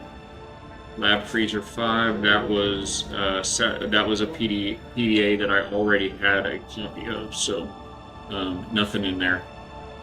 What did we come in here? Oh, we're looking for I need to get the coordinates. Oh, so yeah, I don't even have a PDA to record it on. So let's grab that PDA, or at least see where it was. It wasn't in this box, but where is it? It's in Lab Freezer 5. I think that was in here. Is that one of these lab freezers? No, these are all. No, it wasn't these. I think it was in that main. So yeah, Last of Us, look at this station. I mean, it's very. Did you see this room? I didn't really go in it, but this is up, right? That's up. This is down because there's the shelves. You see? Look at the ceiling. Well, now this is up and that's down. Okay, well, I can deal with that. Let's look around. Oh wait, no. Okay, this is up and that's down. It's crazy. There's no up. There's no down. It's 0G, a zero gravity space station. Very, very reminiscent of like the ISS in real life. Thank you guys for sticking through those ads, you legends. I stream directly from there because I don't have a gaming PC at the moment. Directly from where? You stream from, so you can get all these parts vanilla, or do you have to mod most of them? Oh yeah, the building parts that we're looking at, they're all vanilla. I don't think there are any modded blocks in this game. The mods are all utility type mods. You know, being able to detach blocks from a grid with the grinder. That weld pad, that's a mod. I guess that's a block technically. It's how you rejoin things together without a whole merge block, you know. The weld pad, when you put them together, it joins them together, and the weld pads, the two weld pads that we're facing that you put together, they just disappear. They turn into a weld around that part, and it's like you built that part on the on the grid itself. Here's that data pad. All right, so we're gonna grab this, open it up, clear it out. Now it's a blank data pad. Now, where were those coordinates? I think they're at this desk right here. Yeah, these are them. So let's have a seat and open this console up. Go to edit text, and we're going to take all of this text right here. We're going to copy it. We're going to open our newly blank data pad here and paste all of that in. We're going to call it, we'll call it, I can't say the name of this house. I'm sorry, Sarekh. This house is Sats. Scrap Sats. Okay, so we're going to go scrap these satellites at those locations. Now we should be able to, since there are GPS points in here, and we have it in a PDA, we should be able to create GPS marker. I don't know if it's going to grab all of them. Hopefully it does. We'll click that once and check our GPSs. It did. Let's go. So now we've got all of these GPS markers here ready to go after. In fact, let's go ahead and shift gears. We don't need this station marked anymore right now. We don't need the home base. The Imperial Station, it's going to be a while till we get to that. That we're supposed to do very last thing. So we'll uncheck all of that. We're going to save the Mizuel Station for later. Didn't know you could do that. Oh, it's game changer. Game changer, bro. Stick around. There's a lot about this game I don't know, and there's a lot about this game I do know that I just am unable to do, you know. But I do know a lot about the game. I've spent a couple thousand hours playing these games, and I love them so much. All right, so let's highlight all of these new waypoints here. If you didn't know, you can, in a list of things, you can click one thing and then hold shift and click another thing, and it will select everything in between them. You can also, of course, hold control and click just individual things and select many things. Like if you want to make a group out of all of your, you know, lights or your thrusters or something, to be able to turn all of those on and off together. So, all right, let's hop up from this chair. I think we're done in this station. But yeah, all of these blocks are vanilla blocks. There are some of them I see that I recognize. This block right here, for instance, it's strictly decorative. It's not a functional foam block, but it looks so cool. This block, as an example, is a DLC block. So this does require that you purchase the DLC that this block came out in. But the DLCs in Space Engineers, just get them all. They come out, they might be $5. I think they're like $4 when they come out, and they go on sale all the time for $2.50, and it gives you like a dozen new blocks, and they are by far the best looking blocks in the game. So if you're not already getting DLCs, just start there. You got a lot of catching up to do. They've released a bunch of them. Every big major update comes out with a DLC along with it. Is this the right way? Yes.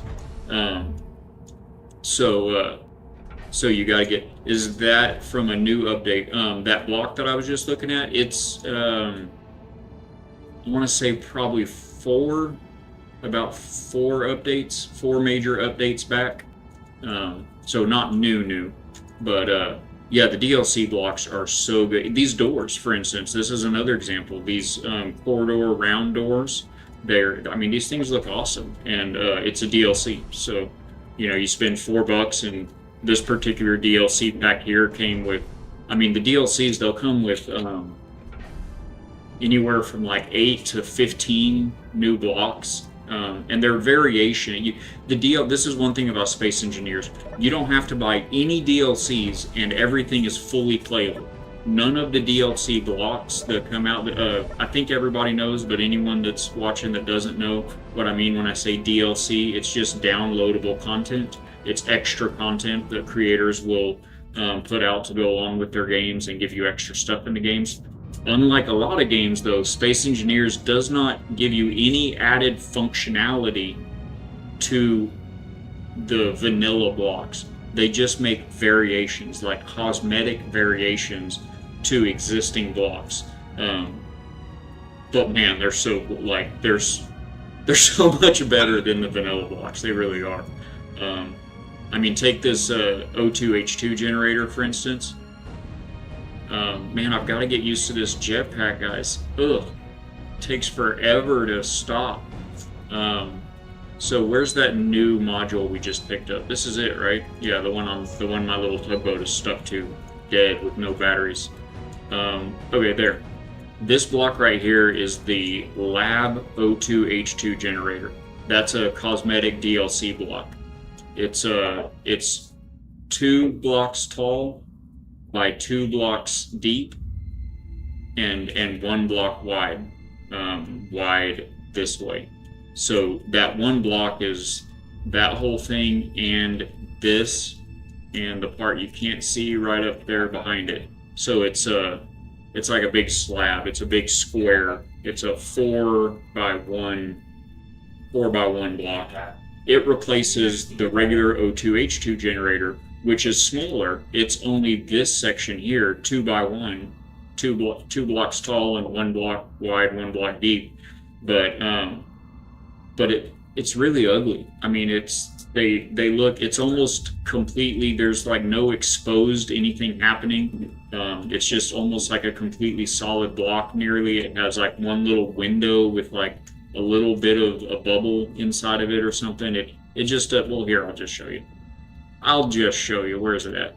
Generator, this one, O2H2 generator, and Lab O2H2 generator right there.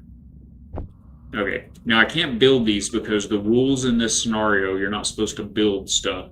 But just to show you, this is the normal O2H2 generator. I'm rotating it here so you can see all the different sides, but this is it. This block is replaced by this block. There we go. Like, hello? That's so much cooler. Look at that. And then when it gets going, it does this stuff right here, like it's actually, ionizing the hydrogen and the oxygen out of the ice. In theory, it melts ice and separates the hydrogen and oxygen molecules, so you get H2 and O2 out of it. But yeah, that's it's just one example. You got to get the DLCs. I think you'll like my ship and space station. Nice. No, I'm talking about the datapad editor. No, that's been forever, like forever. Everything in the control panels, anything that says edit text in a control panel, like if we just go to, I think there's some button panels. There we go, a button panel. You'll have custom data. You can go in here and actually write code. Sorry, that was very distracting. Scrap metal flying out of my pockets as my jetpack modules break. Let me pick all that up. That was very distracting. So the custom data field, Last of Us, is for programming. You can insert scripts there that will automate certain activities, but then anything that has an option in here that says edit text, you can click in there and you type whatever you type. You can highlight all of that using just shortcut, Control A, Control C, Control V. You can Control C to copy it, just like anything on any text editor in Windows or Mac, any computer. You can Control X and cut it, and then you can go to some other spot and Control V to paste it. So if you play this game much, I just changed your life. If you're at all OCD or left-brained or organized, if you're an organizational personality, I know that you rename your blocks. When you build a ship that has a whole bunch of lights and a whole bunch of doors and thrusters, you've got to name things so that you know what's what. And if you do that and you didn't know that you could copy and paste things, just changed your life, bro. Or ma'am, sis, sorry, don't know. Whenever you get a free moment, check out my YouTube. I will. Space Engineers Learning to Survive playtest. I will do that. I will do that. I think you'll like my ship. That's the comment I missed about the ship and space station. Have you put it on the workshop? Have you ever considered uploading anything onto the workshop? It's really the best way to share with the community. Everybody, we all go on there and look for new blueprints and to be inspired by new ideas and everything. So, sure do. Yeah, I'm a guy. Awesome. Well, thank you for popping in here with us today. My workshop is very limited in its offerings. I haven't built too much that I thought was worthy of putting in there, but there's a couple that I have. I enjoy. I'm not going to roast my little tug ship there, am I, with thrusters? Nah. Oh, why are... Uh-oh. Hold on. We may have a problem. Oh no! Those thrusters, they're backwards!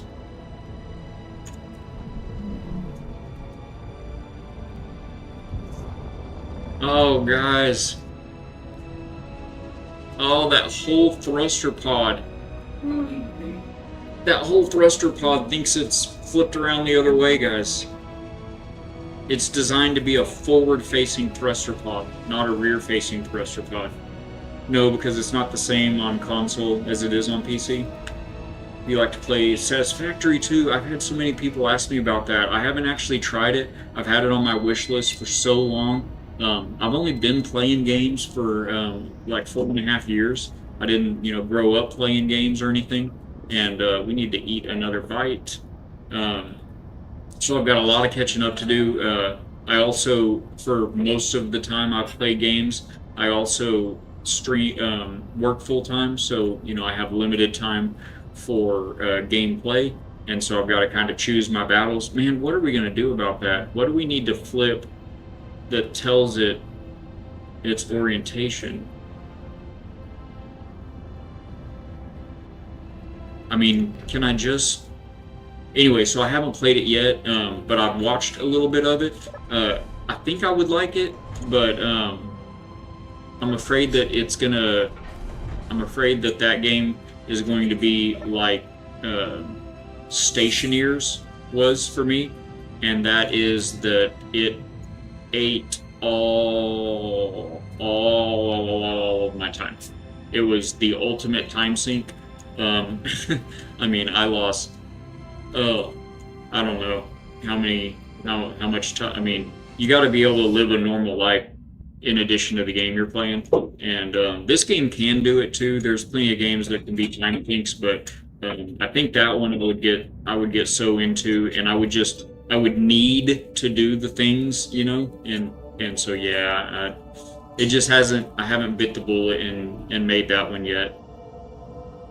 So this doesn't have, that I'm aware of, this doesn't have a helm or a control seat or a cockpit on it, which, if you put one of those on it facing a particular direction, that would tell the grid what is forwards and what is backwards. I think we can just rename the thrusters, right? Am I right about that? I think we can just rename the thrusters. Am I getting radiation out here? No, it's behind the planet? Okay. Let's just get into the control panel here and see. Oh my gosh, that smells good. My wife is the best one. It smells so good. Planet Crafter. I haven't played Planet Crafter. I've barely heard about that. You may need to break it off the grid and remerge it. The connector, you mean? It's not actually, because I don't have it merged. Is there anything in this grid this is all one grid, no merge block here. The way he's designed these ships and stations in this game is as modular. You can see right there, there's a merge block in there. Those are two modules merged together. And then this is yet another merge block. So you've got like the con, the helm or the con up here, that module. And we've got a cargo module in the middle, and then the engine module back here at the back. All of these extra H2 tanks. I've had to scrap those off of other things that I've found and weld them, welding pad them into place to get this far with the hydrogen. But yeah, you just mean the connector? Know about that. See your merge block that's red right there? Re-merge? Yeah, so that merge block there, it's a merge block like these. It's just this module, he designed it to be able to be merged onto your ship if you wanted. For instance, I could disconnect these two merge blocks here and merge that here onto my ship instead. And instead of having this engine module, I could have this engine module. But this one I haven't ever actually merged yet at all. It's only connected via the connector. But there has to be something inside there that's telling it what its orientation is. I'm gonna try to just, looks like it's not merged with me. Right, yeah, it's not merged at all. It's just a subgrid onto my main ship up here. Same with this whole pod here. I picked up this pod. You see the merge block? It's got one front and back. So this pod could also be merged in with the rest of the ship. It's just full of tanks, O2 and H2 tanks. I chose not to merge this one, but rather just connected it via connectors like this, because the merge blocks do not serve as conveyors, unfortunately. So if I were to merge this section of tanks in with my main ship, there's no way I could route the gas from these tanks into the thrusters. So I just connected it via the connector, so it does that for me. I mean, I could add connectors. I can build some connectors from, not connectors, but conveyors from. Actually, I don't even really have anywhere to. I couldn't. He's covered all of the connector points. Although there has to be one behind this merge block, right underneath that tank. There's got to be a conveyor right there. So I could that would be covered up though, because we'd be merged in. So yeah, the whole point is you're not supposed to be able to build things. You have to grind things off of other things and move them and put them on your things. Yes, ma'am. Dinner, break time. Excellent. Merge blocks can cause a lot of problems. That's true. That is very true. If you've never met Clang before, start playing around with merge blocks, right, Last of Us? Now that I'm saying your name, I feel like I've seen either, maybe it was just YouTube channels, but I feel like I've either seen, not channels, but videos. I feel like I've either seen YouTube videos that you've put out, or possibly even workshop creations. I feel like I've seen your name before. Oh yeah, did you hear that? So yeah, guys, for anyone that didn't hear, it is my break time. I'm gonna wolf down some dinner real quick, and we will be back here in a few minutes. I am gonna actually I'm playing a solo game here, so I'm not on the server. I can just straight up pause it.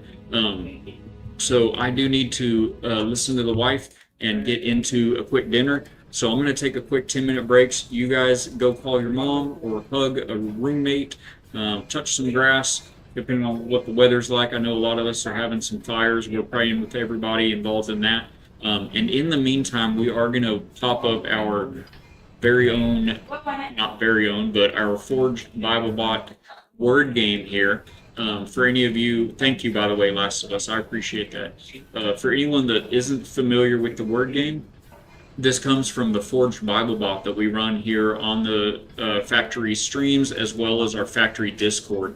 And it has all kinds of fantastic tools and toys for interacting and engaging with Scripture. It's a great way to spread the gospel and to have some fun while you're doing it. A couple of things I'll mention real quick if you're new to the factory. If you have anything that's heavy on your mind, anything that you're struggling or going through, or anyone in your immediate vicinity, in your family, your group of friends, anyone that's having a hard time with anything, we would love to come together as a community here at the factory and pray with you over those things. If you just type !prayer and lay out whatever it is with as much or little detail as you'd like to, that will post your request into our prayer wall in the factory Discord, and we all come together and pray over those things with you. Likewise, if you have something amazing, some good news to share in a praise report, you can type !praise and share that with the community as well. We'd love to come together and celebrate what God's doing in your life and the lives of those around you. So this word game is just another little creation from the Forged Bible Bot. This is brought to us by a creator named Forged by Grace 7. You should check him out as well. He does some great streams and Bible studies. So Forged Bible Bot presents the Forged Bible Bot word game. It's just your basic word scramble game. Any word in the English language will get you points that you can form from the letters. Any word you can form from the letters on the screen, you'll get points. You just type that word right into chat. And if it happens to be one of the padlocked words, you get buku bonus points for that.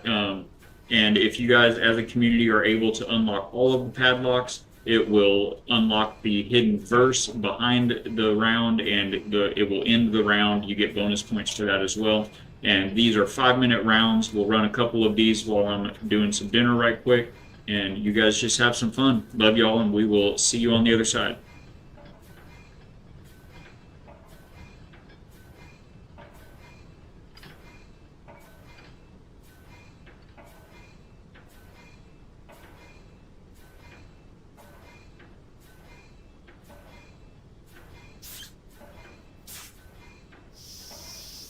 Okay, chat, my hot dog dinner just got upgraded to a steak dinner. Let's go. And on that note, I may be a little longer than 10 minutes. Y'all have fun. I hope to see you on the other side. Catch up with everyone around you. Check out your other friends, and we'll see you here in just a short bit. Thanks, guys.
Oh my goodness.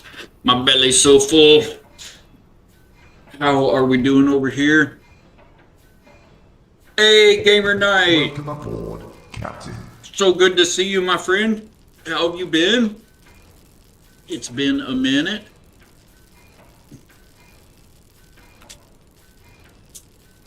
Perfect timing.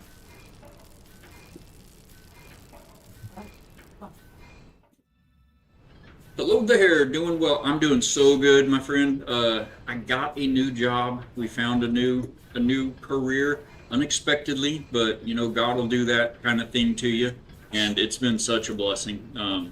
So I'm back to the regular, you know, 8 to 4, 9 to 5, whatever. And it's actually kind of the hours are up to me a little bit, but we're doing the Monday through Friday thing, so I'm not doing obviously my normal schedule. I used to go from 9 to 1 every day. Now I'm going like 3 times a week is what we're shooting for in the evenings. So I'm starting up around 6 p.m. and running until 9 or 10 or however that works out. Today was kind of a 50-50 on the stream because we didn't sleep real well last night. We had some things going on around the house here, so we may be shooting for like 9 tonight, but 9 or 10 is what we'll shoot for Monday, Wednesday, Friday, and then Saturday we'll do the good old 9 a.m. to 2 o'clock in the afternoon or so. But yeah, so good to have you back, man. We're doing so good. Sorry about the long break, everybody. That dinner was unexpected. We were gonna do a hot dog or toasted sandwiches or something like that, and she brought over a plate with steak on it. Thank you for that. Thank you, Gamer Knight. It is one of these. For sure. Anyway, the boy had picked up some steaks and then he made burritos for himself the other day, like made a bunch of burritos to freeze and reheat on the fly. And he made so many, it made like so many more of these chicken burritos he made. He has food, throughout. And he's like, I gotta cook these steaks. So he made 2 for me and 1 for the pup. And anyway, so I had a plate full of steak come at me a minute ago. I was like, oh, hello, okay, I gotta go. But yeah, we're gonna get right back into Space Engineers here in just a moment. Let me go ahead and jump back into the scene. I'll let this food settle for a minute. It was a feast. I still had the onion rings, the good old onion rings that were planned with the hot dogs, but got steak instead. Zero complaints. Last of Us Gaming was in here for a while. I'm not sure if you've still got your ears on there, Last of Us, but if anybody was wondering about the DLCs and the updates that they've come out with on the game, each one of these little icons up here is the name of an update and a DLC that came out with that update. So there are, what is that, 8, 10, 12, 14, 16, 18, 20. Is that right? 24, 5. Yeah. So there's been 20 updates and 20 DLCs released for Space Engineers 1. And they're still releasing updates even as they're working on the very amazing Space Engineers 2. We may stick with this scenario that we're playing for Wednesday. I don't know, you guys let me know what y'all think. We may jump back into Space Engineers 2 and roll that for a minute. I definitely want to keep the variety going that we've had going these last couple of weeks since we've completed Valheim. We've done some Voyagers of Neera, Subnautica, Shrouded, No Man's Sky, Space Engineers, just having a good all-around tour of the games, the gaming library. So let's go ahead and save. That's never a bad idea. So our current challenge is, before we go anywhere, we need to figure out why these thrusters all think they're backwards. Or more importantly, if I can just rename them and tell them what direction they actually are. Can I get to that control panel under there? There it is. Okay. So let's look for hydrogen thrusters. Alright, so anything in white is going to be on this module that we are talking to here. So let me just group these so we can get all the rest of these out of the way and focus on what we're focusing on. So we're going to call this a group thrust module. Save that, and now we search this for mod thrust module. Let's go ahead and search for module thrust module. Oh, it's not going to actually show the blocks in the group. It's just going to show the name of the group because it's a pain like that. Okay, so we're going to delete that group, cancel that, scratch that, reverse it. Hydrate. I hear this game is oh, it's so robust. Meant to grab Icarus when it was on sale, but you missed it. Ah, it was so cheap too. Yeah, maybe we ought to jump into Icarus. I've got a lot of bases built in Icarus. Maybe we ought to jump into that. Okay, let me just highlight this. We're gonna copy that and we'll do our search, our filter for that. So now we're looking at only these. So we need to, yeah, see, it doesn't tell you in the name if it's up, down, left, right, or whatever. So we've got to figure out the actual orientation of this thing. Yeah, gamer, this has, I mean, Icarus is just a great survival crafting game. It's got a really neat lore to it, you know, the story spin on it, but it's just, you know, it's your basic survival crafting adventure. Space Engineers is something altogether different. It's really more of a building game than anything. It's really mostly for building, but it has programming in it. It has, you can build, I mean, anything. You can build bases, but you can build ships, obviously. Also, you can build rovers. There are wheels. There are working pistons and hinges and rotors. You can build working machines to do things. We're talking about like automated drills and drone ships that will go out to a particular point and come back, etc. Guys, I do not understand why, if this is merged onto here, why this thinks it is the way it is. It's a problem. So, man, I guess for the momentary purposes, I think all I can really do, which it'll be fine anyway. Mostly I wanted this for the hydrogen tanks that are on board it. I have plenty of thrust in all vectors with my ship already, so we're just going to turn these thrusters off for now. I think I'll probably have to merge this thing. I don't have a merge block on the front of the ship. Nope, that's a satellite, obviously, and an antenna behind it. Yeah, it's so weird that they're oriented the wrong way.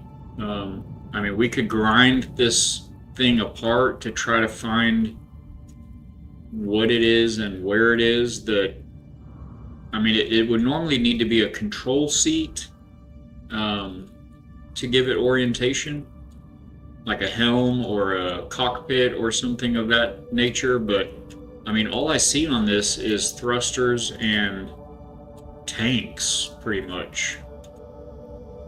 So I don't know what it is on here that's making it think it is that direction. What's in the middle of this? What's under here? That's a conveyor.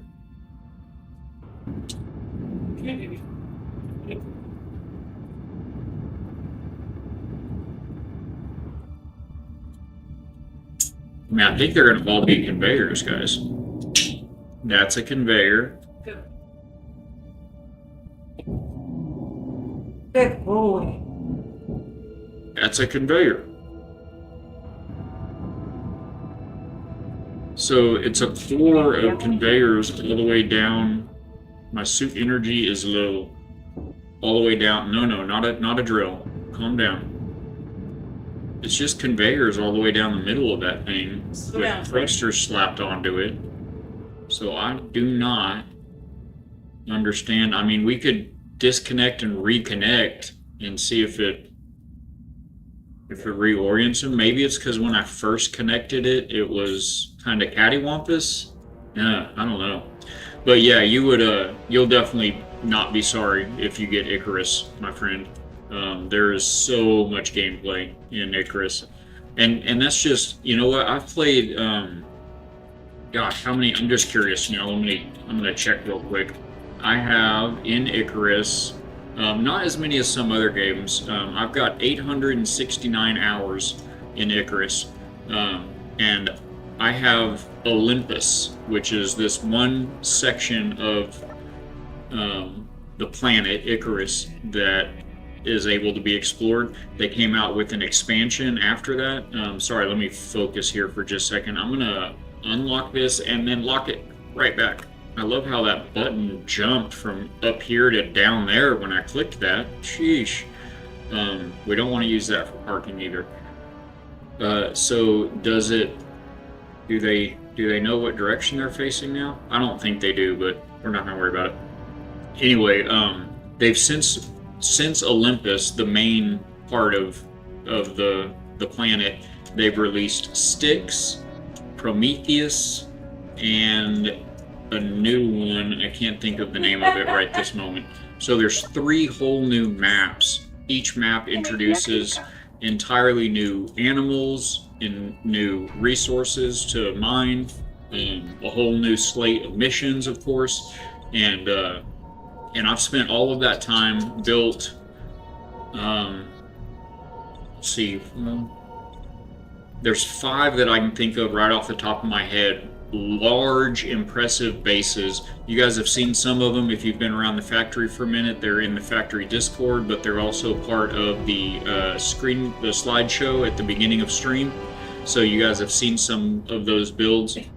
I've spent all that time, built all that stuff, and I've only ever bought Olympus. I've never actually bought any of the expansions for Icarus.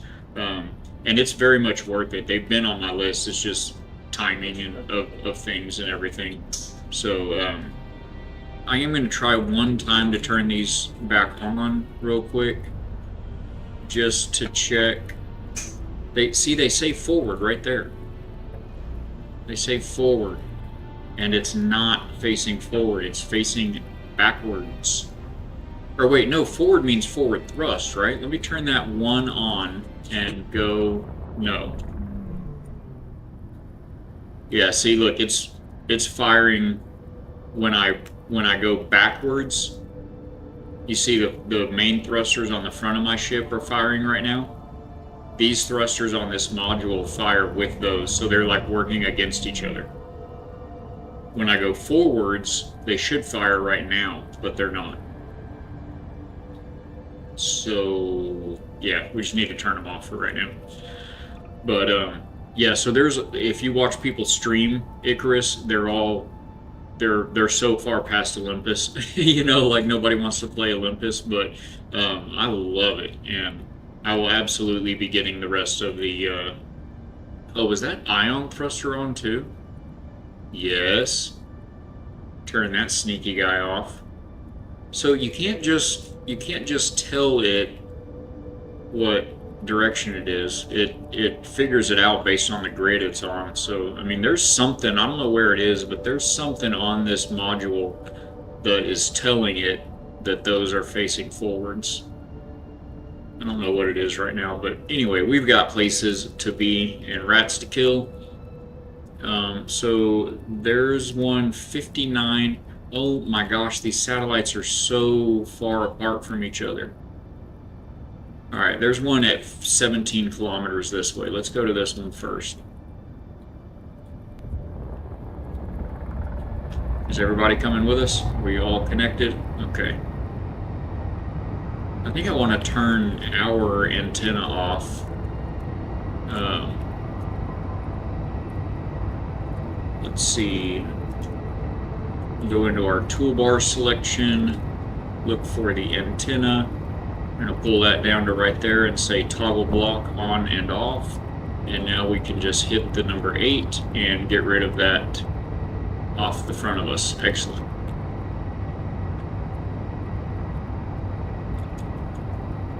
We'll take a look inside the bridge here. Wait, where's my face? Oh, my face. Nobody wants to see my face, man. Come on. No cam? I broke it. You broke it. You broke it. Purple. Mustache. Anyone that's watching that doesn't know Hi, Purple mustache. Ninja, the wife says, "Hi, mustache." There's the beautiful face. Okay, you and my wife. You're a club of 2. Very exclusive club. But anyway, yeah, Purple Ninja is another fantastic Christian brother here on Twitch, and I think it's just Twitch right now for now, but he does some fantastic chatting sessions, some great Bible studies, as well as a variety of games, and a fantastic mustache as well. You've got to go check out Purple Ninja there on Twitch. Give him a shout. How are the kids doing? How's the family? Is this mostly one shipbuilding, or is there some story or travel? Is this one mostly shipbuilding? Oh, okay, got you. This scenario is packed full of lore. There are a lot of individual engineers' stories that are found through the PDAs, and you read about their stories and what they're going through and stuff. Some of them will bring a little tear to your eye, but the overarching quest or story, I guess, is that you are an engineer working for House Arium factions, House Orion, transport specialists, and my house. There's also these other houses in the scenario here, and so your job is basically a scrapper. You are assigned various tasks to support your house and these other houses around. Are we in the gravity well? No. No? No. Okay. You get one of those little horizontal, shows you the horizon indicator across the middle of the screen if you're inside the atmosphere. If you're in the atmosphere, that means you're in the gravity well, and actually you get in the gravity well long before you get in the proper atmosphere. But anyway, we want to stay out of the gravity well. I'm not 100% sure with all of the modules we're carting around on this thing that we have the thrust to escape the gravity well of this monstrous gas giant planet here in front of us. Anyway, so we have a bunch of tasks for 3 different houses. Those are like, big families in the Empire. We need to be slowing down. Okay. No whammies. So right now, for instance, we have like 6 satellites that we're supposed to go around and scrap. There's another task where... Whoa! Oh, well, we scrapped a doodle that one. How are we're still going 40 kilometers per hour, guys. And now that thing is also going very fast. No, we need to just stop. Okay, I don't know if I can catch that or not, but we're gonna go try. Shut the airlock. Helmet is closed. Grinder out. Which way did it go? This way? Okay. I was going a lot faster than I thought. Is my ship still... Okay, we're all good. I was going much faster than I thought I was going. And my pockets are kind of full. That's not super ideal. What's the jetpack doing? 37% on the thermal regulator? That'd be fine. We'll be fine. Kids are good? Excellent. Good. The kids are good. That beats the alternative, my friend. That thing is booking it, isn't it, guys? You hit it too hard. I did. I slammed into that thing. I hope there wasn't anything important on there that we needed. Sheesh. Yeah, good. Let's go. Alright, so I'm going to try to set our dampeners to this thing if I can avoid slamming into it myself. There we go. Dampeners relative to... Easy. It's going to come hurtling right back at us in a second. We don't want to go rubber banding with this thing. There we go. Dampeners relative to that thing. Alright, so now when we're still, we should be moving through space at the same bit. Okay, I'm back. Let's tame the giant. Last of Us, thank you for popping back in. We are, that giant almost sucked us in a minute ago. I successfully slammed into this satellite that I was supposed to go salvage. Why are we still, okay, dampener's relative. There we go. Now we're not moving. What's in this bad boy? There are some ion thrusters. I would have liked to have... How fast are we moving? 9.45 meters per second away from our ship. I take our ship, guys. Oh no, I turned the antenna off so it wouldn't be in my face. All right, our ship is to the west of us, right on the rings. Okay, everybody. Go back to it, turn it on your... I can't go back to it because this is moving away from us. Can I push this? It's pretty small. Can I just push it back to the ship? Ugh.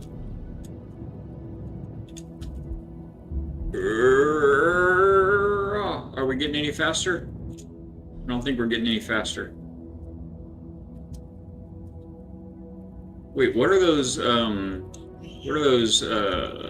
thrusters doing? Are they stabilizing it? Could they be, if they're not?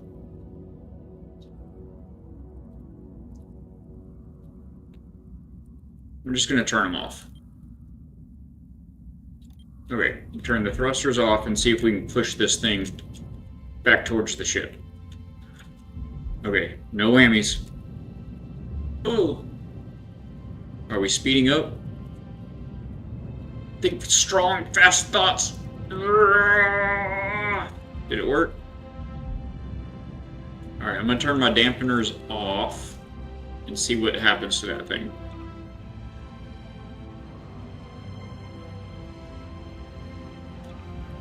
Oh, it's moving the wrong direction, guys. Oh. Alright, so we're just going to have to not lose our ship. Lost ship, Vulpine Gamer says. Hey, Yuz. Welcome aboard. Welcome in, Vulpine. Am I saying that right, I hope? Okay. Dampeners relative to the probe. We just need to scrap whatever we can scrap off this thing and get back to the ship, I think. I haven't lost the ship yet. That's the new... That's, there's that new ping feature now. Yeah, not likely, is it? That is... that would be nice. Although, I don't know, this isn't a mining scenario, so I don't know how much I even have a use for an ore detector. Detector components are heavy, too. But, oh well, we've got that. Is there anything on board here? Again, it's not, I'm not leaving uranium, like, from anything ever. That's all that's on board here is uranium. Where was that? In the reactor, I guess? There's a reactor on here? Yeah, no pinging, is there? Is there, Vulpine? I haven't lost the ship. It's right there. I can still just see it. I know it's west-northwest in these rings. You know how it goes. You've got that big old antenna waypoint right in your face. And guys, I don't think there's anything on here that we really need. Like, these are what I would have liked to have had. Maybe we can just... what if we just cut this loose from the rest of it? Let's just try that. I'm just going to try to take this thruster pack with me. Taking it with me.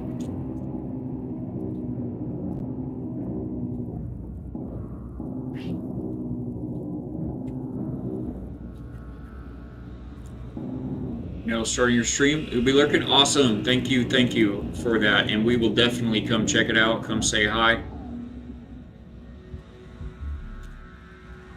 Okay, so this looks like maybe we can... Yeah, I think we might be altering the trajectory of that. It's still pretty beefy. Let's get rid of some more weight. Oh, is that... Oh, that's just a text panel. Let's drop some more weight. Maybe, what, another layer? Ah, programmable block.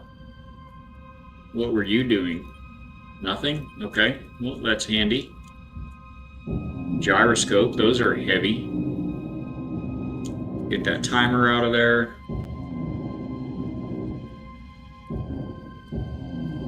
Get all this steel off of there.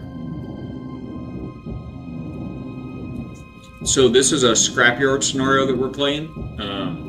And so we have the ability to grab and manipulate blocks. Let's see if we can get this away from... Yes. Okay. Bye, you. You get out of here. Oh, no. Oh, okay. That's just all... I thought the thrusters were coming apart. That's just all that side paneling stuff. We don't care about any of that. Alright, so we're going to grab this and take it back to our ship because I need... Come on, you come with me. Oh, we need to undo our dampeners. Are we moving? Yes, it's moving. Okay, come back. Set our dampeners relative to that. Grab it. Okay. Now, let's get back to the ship. What an adventure. That is not the standard method of... Uh-oh. That's a little heavier than I'd like it to be. Can we rotate that in a more friendly orientation? Okay. And the ship is this way. Is blinking red just showing you that it could hurt you if this mass at that speed were to hit you? Alright, you can just see our ship coming into sight right down there through the little gap. Hey, Raz! Welcome aboard, Captain. I missed you coming in there. Good game, but way too complex for me. It can be. As long as you can still see it, yes. The new ping feature would have given you a GPS. You're not being sarcastic, Volpine. Are you talking about Space Engineers 2? Or did they add ping to Space Engineers 1? Because, hello? Oh gosh, get back here. I have you. Yes, okay. We're slowing down, you. We need to go this way. Slower. Did they add ping? Ping is an SE1? You used it? Oh my gosh! How? I gotta get this thing back to the ship and stop. And then I need to read your comment on how to ping, because that's kind of huge. And that's new. Friend ran Scrapyard, but I was the only one to even visit space before he got game burnout. Oh, boo. So this isn't Splitsy's Scrapyard. This is from a creator named Sarekh. He's made, I don't know, like a dozen or so different, my dampeners are on this whole time. He's made like a dozen different scenarios, and he's created an entire universe of lore, an empire, the Akane Empire. I saw that just a moment ago. I don't think I'm going to use my module, but I've got a couple. Sure, why not? So anyway, he is an amazing scenario creator. His scenarios will make you cry. I mean, they're so touching. They're so good. The builds and everything.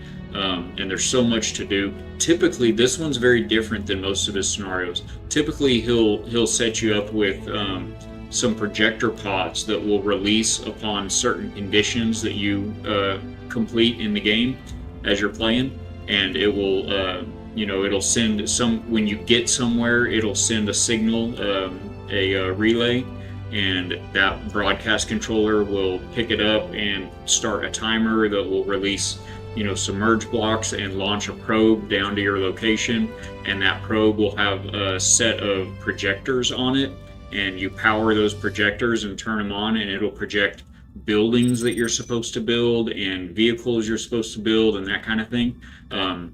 So that's how a lot of the scenarios have been. This one is set in the early days of the Akane Empire, the early days of their spacefaring. He's released a series of YouTube videos over the last month or maybe 2 months that have kind of been a build-up to this scenario. And basically, we're in a time before artificial gravity generators. We're in a time before jump drives. I don't think there are even assemblers in this scenario, but it is, for all intents and purposes, it's just a good old scrapyard scenario, but in space. You start out in space and you're completing tasks for these noble houses of the empire, these, you know, families of the empire. So, but hydrogen is a problem. We did just now get, at the last stop, we finally got a O2H2 generator, so that's pretty huge. But before that, hydrogen was an issue. So you have the ship that you start off with has a single ion thruster on its bow that you can use to slow down in space, and one ion thruster at the stern that you can use to speed up. No turning. No up, no down, no left, no right, only forward and backwards. So we need these thrusters so that we can add some degree of control to our ship. And obviously it's going to be a very small degree of control at first, but you know, you got to start somewhere, right? I anticipate that this was the first of like 6 of these satellites that we need to get our hands on. So I do anticipate getting more of these. So where are we? Let me go ahead and drop that right there. Are we chilling? Are you good? You good? Okay. Chat, we did it. We brought the satellite back. Okay, so where do we want to? We're gonna need a bunch of these. We need big ones. These are small. Oh, these are small grid. Ugh. All right, so maybe now's the time to deal with who's Gearbot of the month. That would be Bighorn Crag, Purple Ninja. Although I think it's been he just re-redeemed. It was Monday. I think it was Monday. Oh no! It's you. That's awesome, Purple Ninja. Show us how it's done. Of course, I will need to update the text tonight, so that'll be on there. But look at you go! Purple Ninja 1469 is the gear. Oh gosh, before I die, let me go charge my health. The Gearbot of the month here at the factory. You too can be the Gearbot of the month. Dethrone the ninja. It has happened once before. It can happen again. It is a channel point redemption. By viewing our streams here at the factory on Twitch, you will earn cogs that you can then redeem for various rewards, including saving them up. You've got to put those cogs back into the machinery here at the factory, and if you save up enough, you can redeem Gearbot of the month. You will have the honor for 1 entire week at least before it'll be available to redeem again, and it'll give you that amazing, you haven't used it yet, it'll give you an amazing on-screen celebration as well as an in-chat celebration. You know, I don't know what the deal was, Purple Ninja. Earlier at the beginning of stream, Bighorn was in, and he used the text redemption, the chat redemption, and it wasn't working for him. And I double checked. Streamlabs had gone offline, probably because I hadn't streamed in 5 days or whatever. And so I got it back online. It still didn't work. I wasn't sure. I'm gonna have to check that out. But the on-screen celebration did work. The redeem the best did work for him. Donnie Dreams. Oh my gosh, what just happened? Welcome aboard. Welcome in, my friend. Good to see you again. How are you doing? Donnie says, I got 17,000, but can't redeem it now. Got to be on point, man. The ninja is, well, he's a little ninja-like at times. So it is good for 7 days. So Donnie, if you come back next Monday, just in time, you may be able to dethrone him. Although it would be, no, I don't think it comes down to there's not a clock on it. No, actually, I think there is. So it would have to be like, you know, around now, next week, a little bit later. It's been open for the last, like 4 hours, 3 hours, something like that. Only last a week for you. I have 20K saved up even after that redeem. Let's go! Thank you for being such a good support here at the factory, my friend. Thank you all for being here and hanging out. What am I, oh, I'm definitely not wanting to go anywhere. We were refilling our energy. We need to hydrate.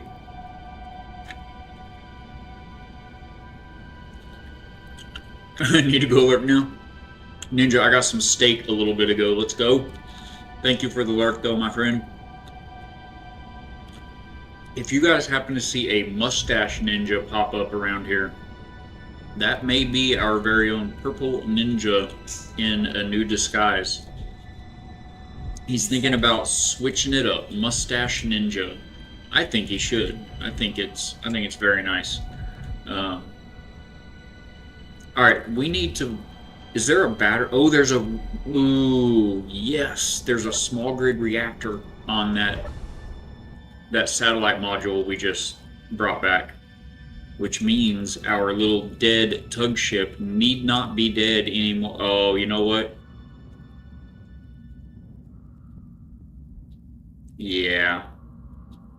Yeah, that reactor was part of that other part. That other part of the satellite array that we that didn't make it back. I'll try. I make no promises. Actually just got home from work, been insane since last Friday. Jeez, that is late. That's late, Donnie.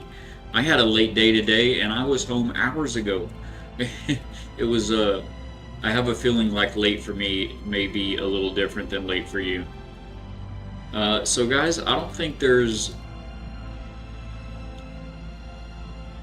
what can we do with this? I mean, we can go attach it to our little tug ship, I guess, but we don't have any batteries on the little tug ship.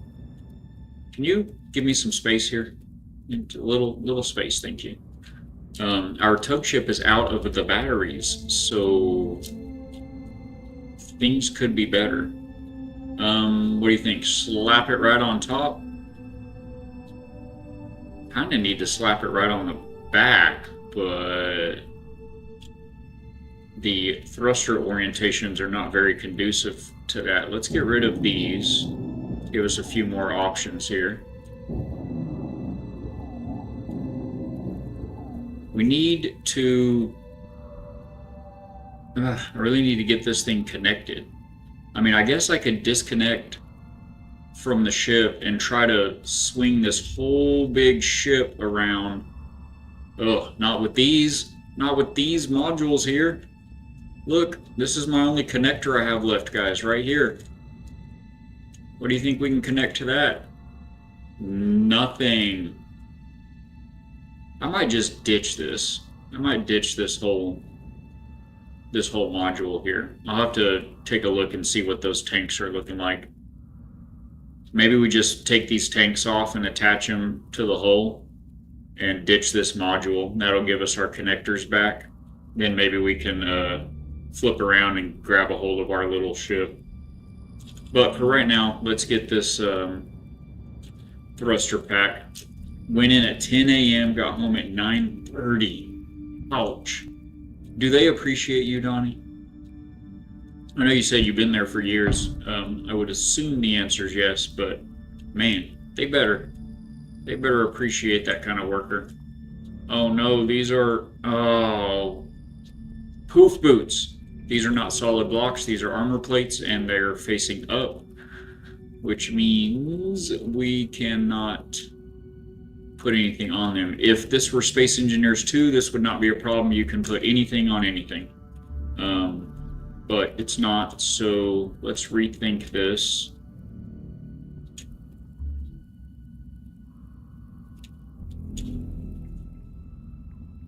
Where are these gonna go? We've got room down here. That's where I should have put the batteries.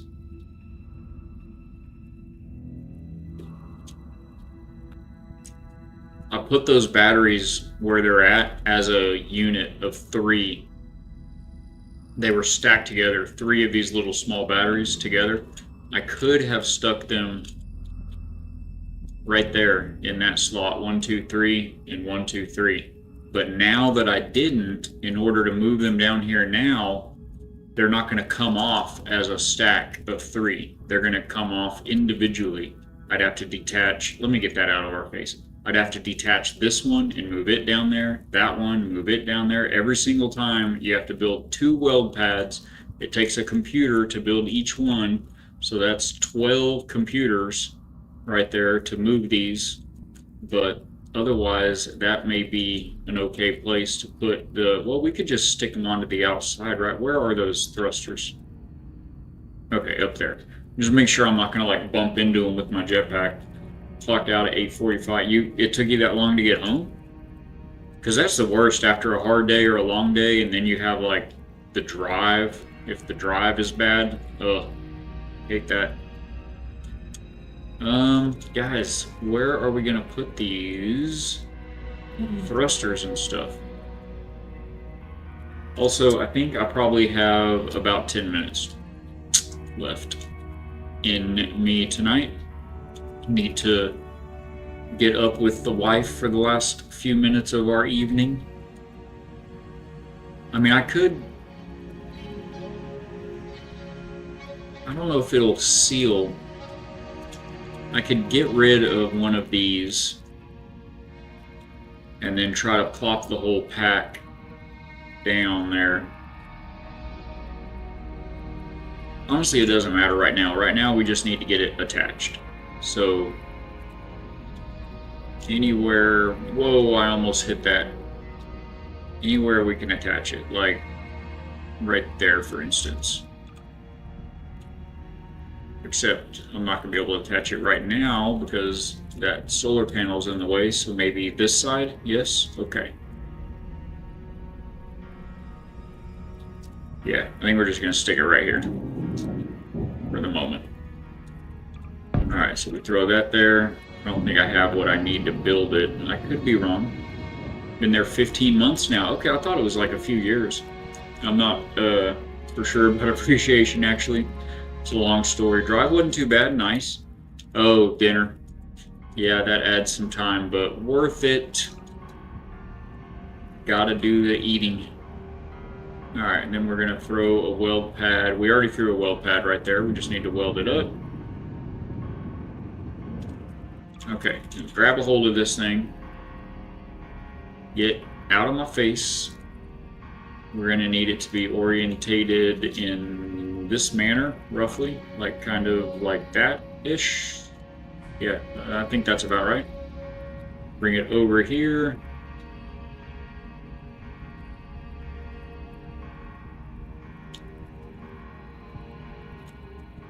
And we're pretty close. Let's make a couple little last minute adjustments. I think that's going to be close enough.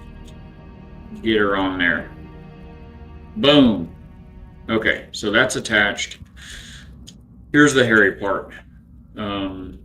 This part's a little hairy, I'm not gonna lie. It was great catching you for a bit, Valak. Thank you. Need to do the computer resets. Hopefully I can catch you again soon, sir. Hopefully you can. God bless, Donnie. I appreciate you being here. Oh, guys, scroll up a little bit. There's a link. Go check out Donnie Dreams. He does some fantastic late night streams if you're a late owl. He's another fellow brother in Christ and just has a really great community over there. And it's a fun time. He does all kinds of different adventure, crafting adventure games, survival games. Done a couple that I think... I didn't even look when you popped in, Donnie. What were you playing last? Are you still on RuneScape for the moment? Anyway, it was good seeing you too, man. Thank you for popping in. Thank you for being here. Guys, can I even unlock these with no power? Yes, I can. And then turn them off. Okay. Alright, so that should just be like free floating now. Wait a minute, I didn't think this out all the way. Can I lock it again? Okay, cool. We're locked on again. That's good, because I still don't have anywhere to connect the connector to on this ship right now. So I'm gonna need to check out these tanks and see if we can just ditch this whole module right here. God, I just don't see the point in separating the main ship and putting that module up in there to merge it all together, because there's no conveyor connection between those tanks and any of the thrusters. So the way it is right now, I can connect it here, fill these thrusters in these tanks, disconnect it, connect it in the back where that other module is, and fill those tanks and kind of move it around as I need it. So I don't know, I guess we could just dump it right here. Let's just try that. Let's try to get this little tug ship going again before we end. Because the next step is going to be to go to the next satellite, and it's probably a 10-minute flight to get there, roughly. Okay, so I wish we weren't doing this in the dark. I'm kind of tired of being on the dark side of this planet, to be honest with you, but it is what it is. Okay, so that's going to be, I think, let's zoom in on it here. I think that's going to be this connector. Yes. Okay, so that connector's, or that module is out of the way. Well, it's disconnected rather, it's not out of the way, but let's get it out of the way for our maneuvering here. Okay. Now we need to go disconnect the tug and see if we can flip things around and get that thing connected to our main ship's connector so those batteries will charge. And then don't do that again.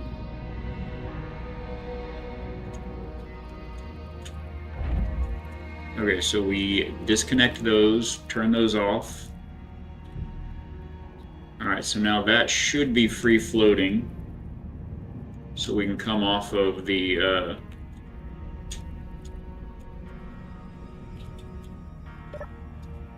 slide off of it.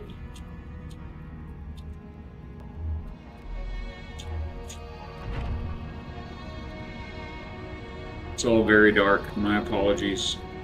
That's engineering sometimes. Alright, so nice and easy. I'm afraid that solar panel there is going to tap it, so let's just roll out of it maybe.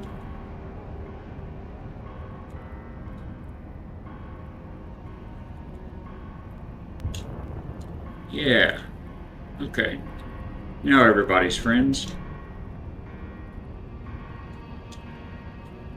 Alright, so we're just going to roll this whole thing around. Go ahead and back it up. Get that big old fat boy module away from it. Alright, and I've kind of forgotten the orientation. There's the connector.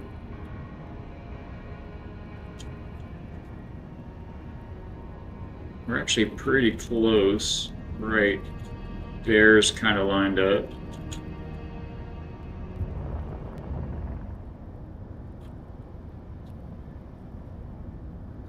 That's pretty close. I think that's going to be close enough for the proximity connection to grab it. Let's start easing our way in here. There's not much weight to this little ship here, guys. If we bump it and it doesn't connect, ooh, you know what? Look, let me get rid of this HUD. Sorry, guys. Look at that little hydrogen thruster sticking up off of the little tug ship. You see it sticks up past the bottom of the ship, which is on the top of the ship right now, but it sticks up too far. If I come in the orientation we're at right now to try to connect to it, that it's going to come up like this and do this. We need it to come up flat and connect. So I think I need to turn our big ship, the whole big ship, this way, so maybe that thruster will clear the side. So let's do that. Better safe than sorry. Oh, oh. Easy.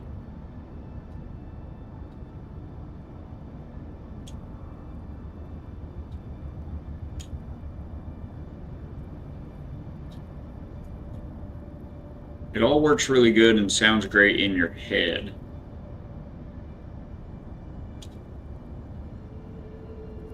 I'm pitching down very slightly, very slowly. We need to go this way so we can keep turning this way. Counter the roll. A little more. Okay, so that's lined up pretty square, I think.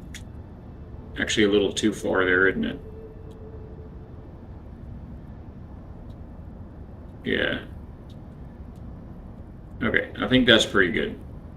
So let's try to slide over. We need to back it up just a little. We're looking at those white rings. We've got ads on Twitch for just a minute.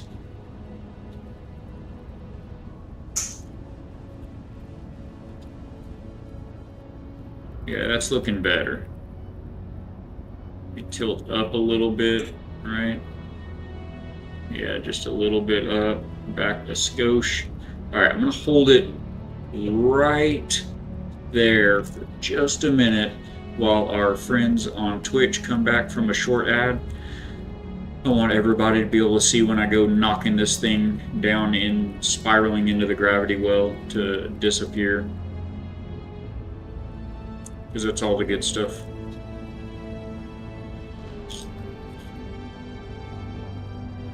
How was everyone else's Monday? Mine was long, but so blessed.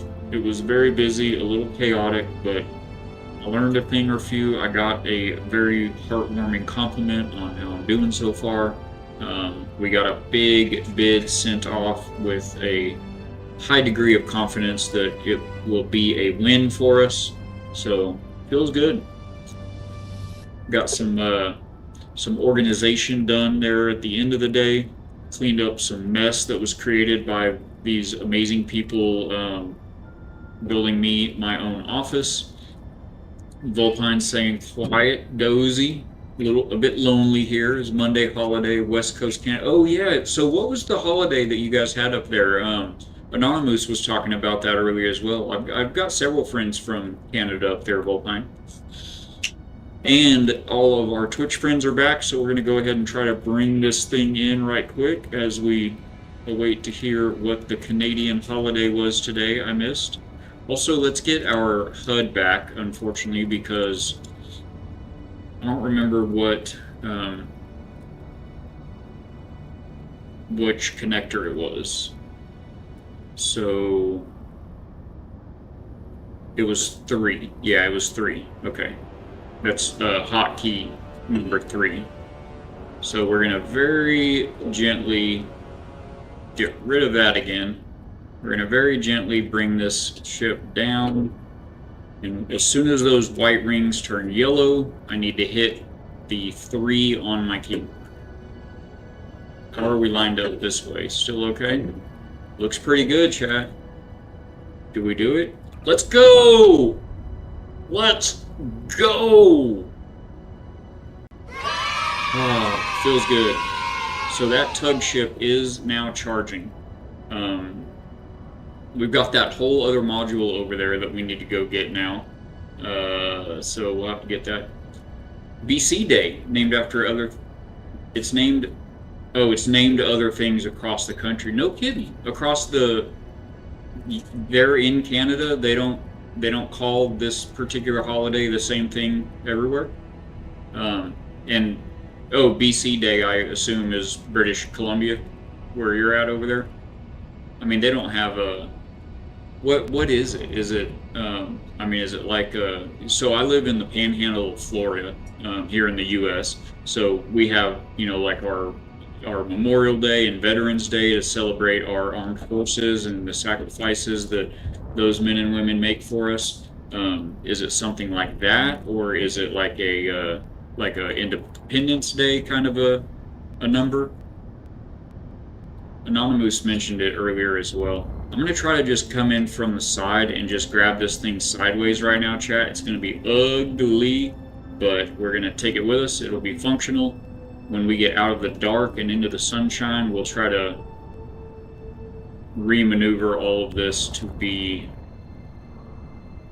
a little sexier.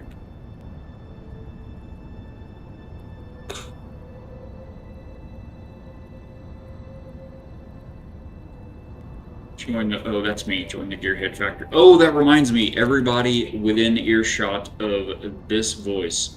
If you guys were in, or as far as you know, are in the factory Discord, I do have bad news. I think we've still got a pinned. Yeah, on Twitch, we still have the message pinned. But if you're coming to us from YouTube or Rumble, one of my mods had their account hacked. It put them into a tailspin of chaos that they've had to spend some time. Am I on the wrong side of this thing? I'm on the wrong side of this thing. I forgot we rolled this whole thing.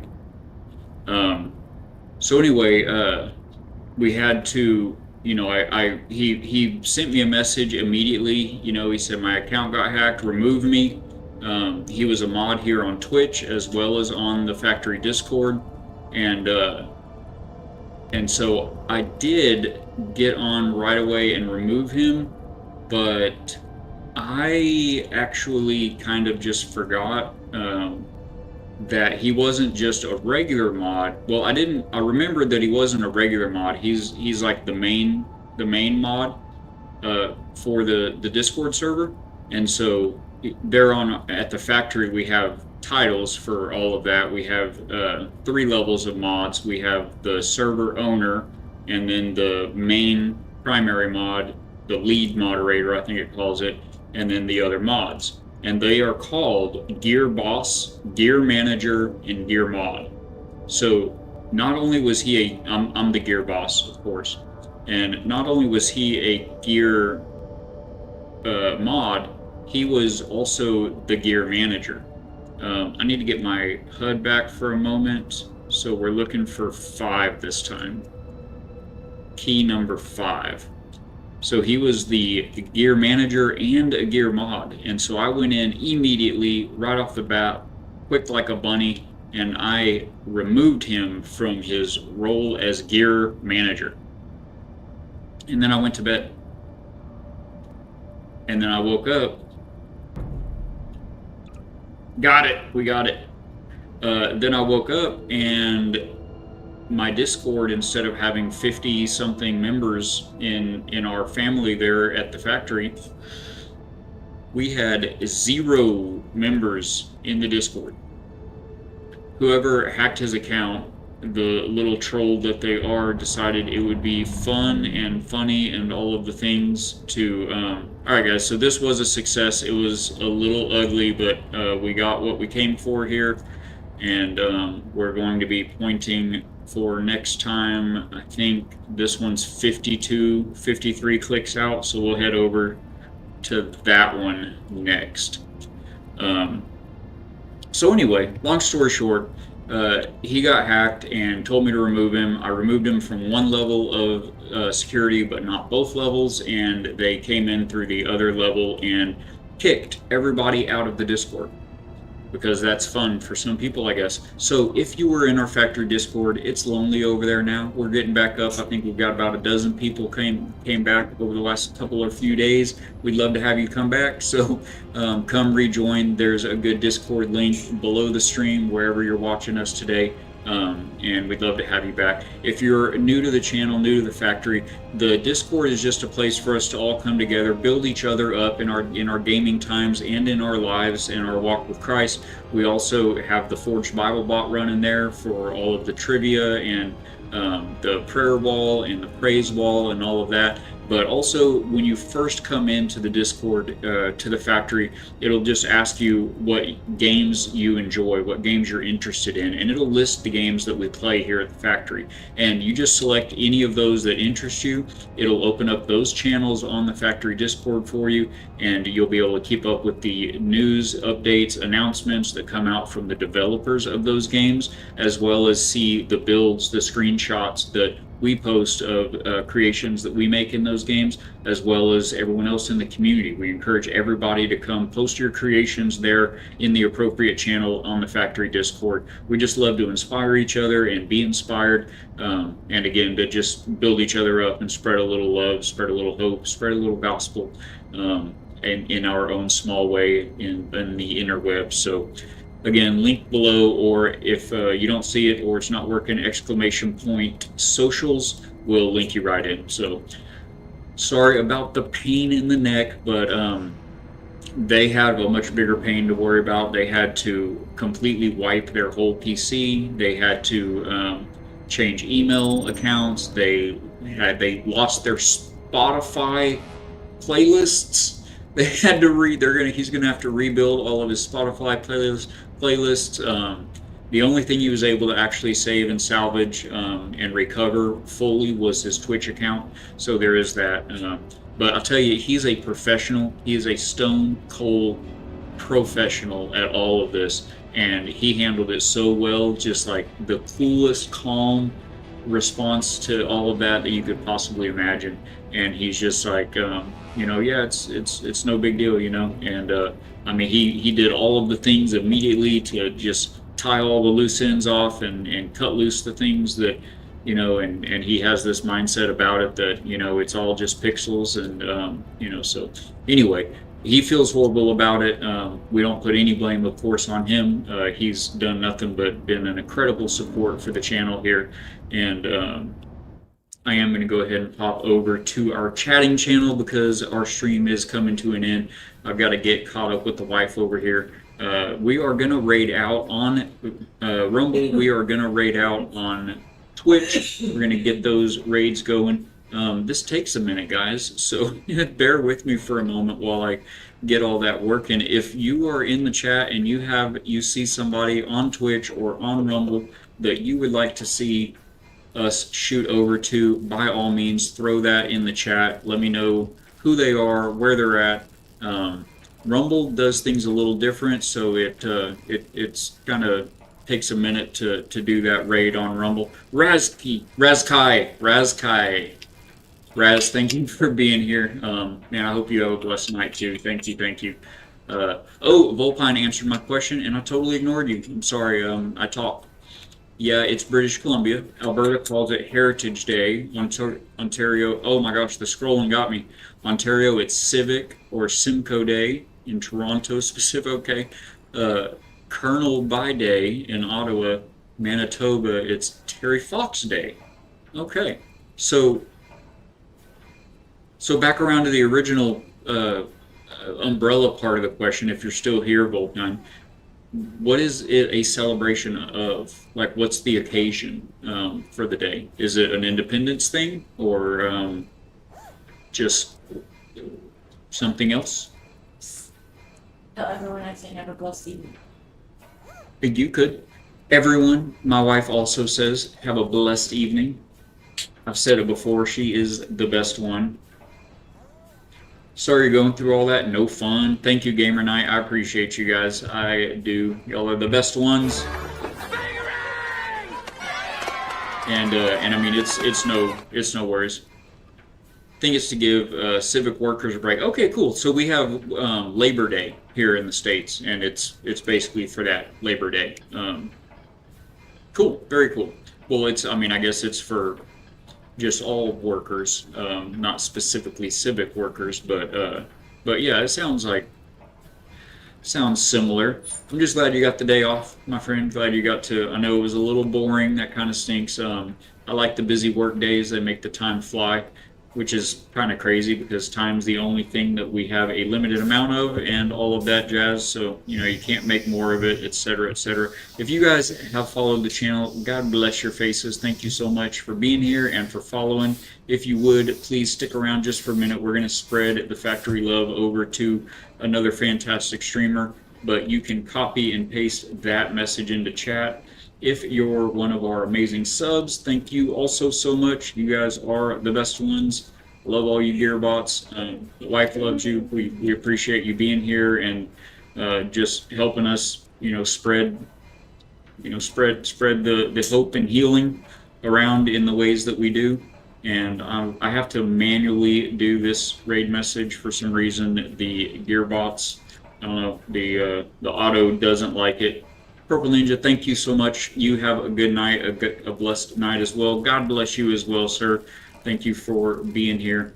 So you guys, whichever one you can, followers, subs, you guys copy and paste that into the chat of where we're going. And now tell me where we're going. I'm looking also, but if you guys, again, have any ideas, any recommendations, do let me know in the chat. Let's see, we've got him and him, we've got her, and let's click that button. That'll give me a little better view of things. We've got him.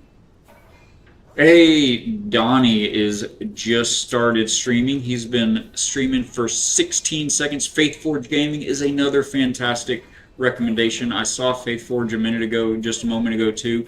We'll hit him again soon. We just rated out to him, I think the last time I streamed, but Donnie just now started, and so let's go right back into Donnie. You guys saw him in chat earlier.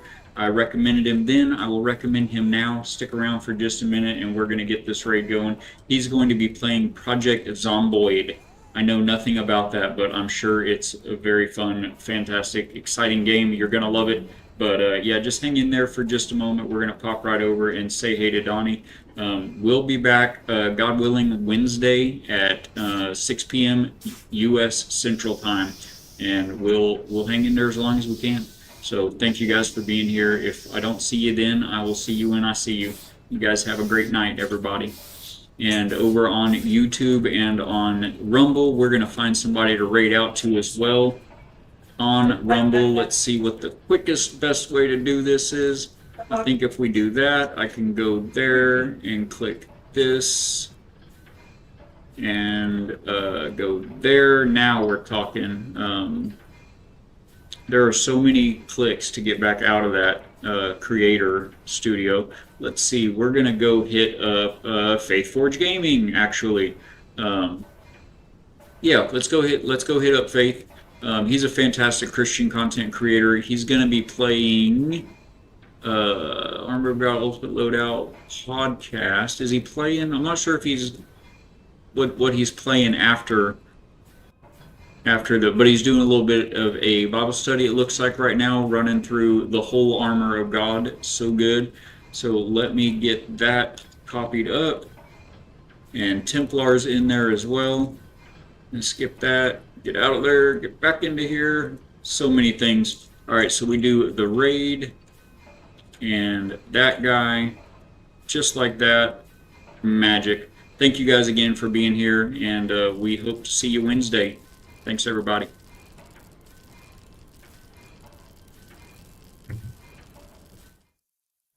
YouTube, God bless you guys for hanging out. So good to see you guys. Thank you for the lurks, for the new follows, and we will see you again next time. Thanks, everybody.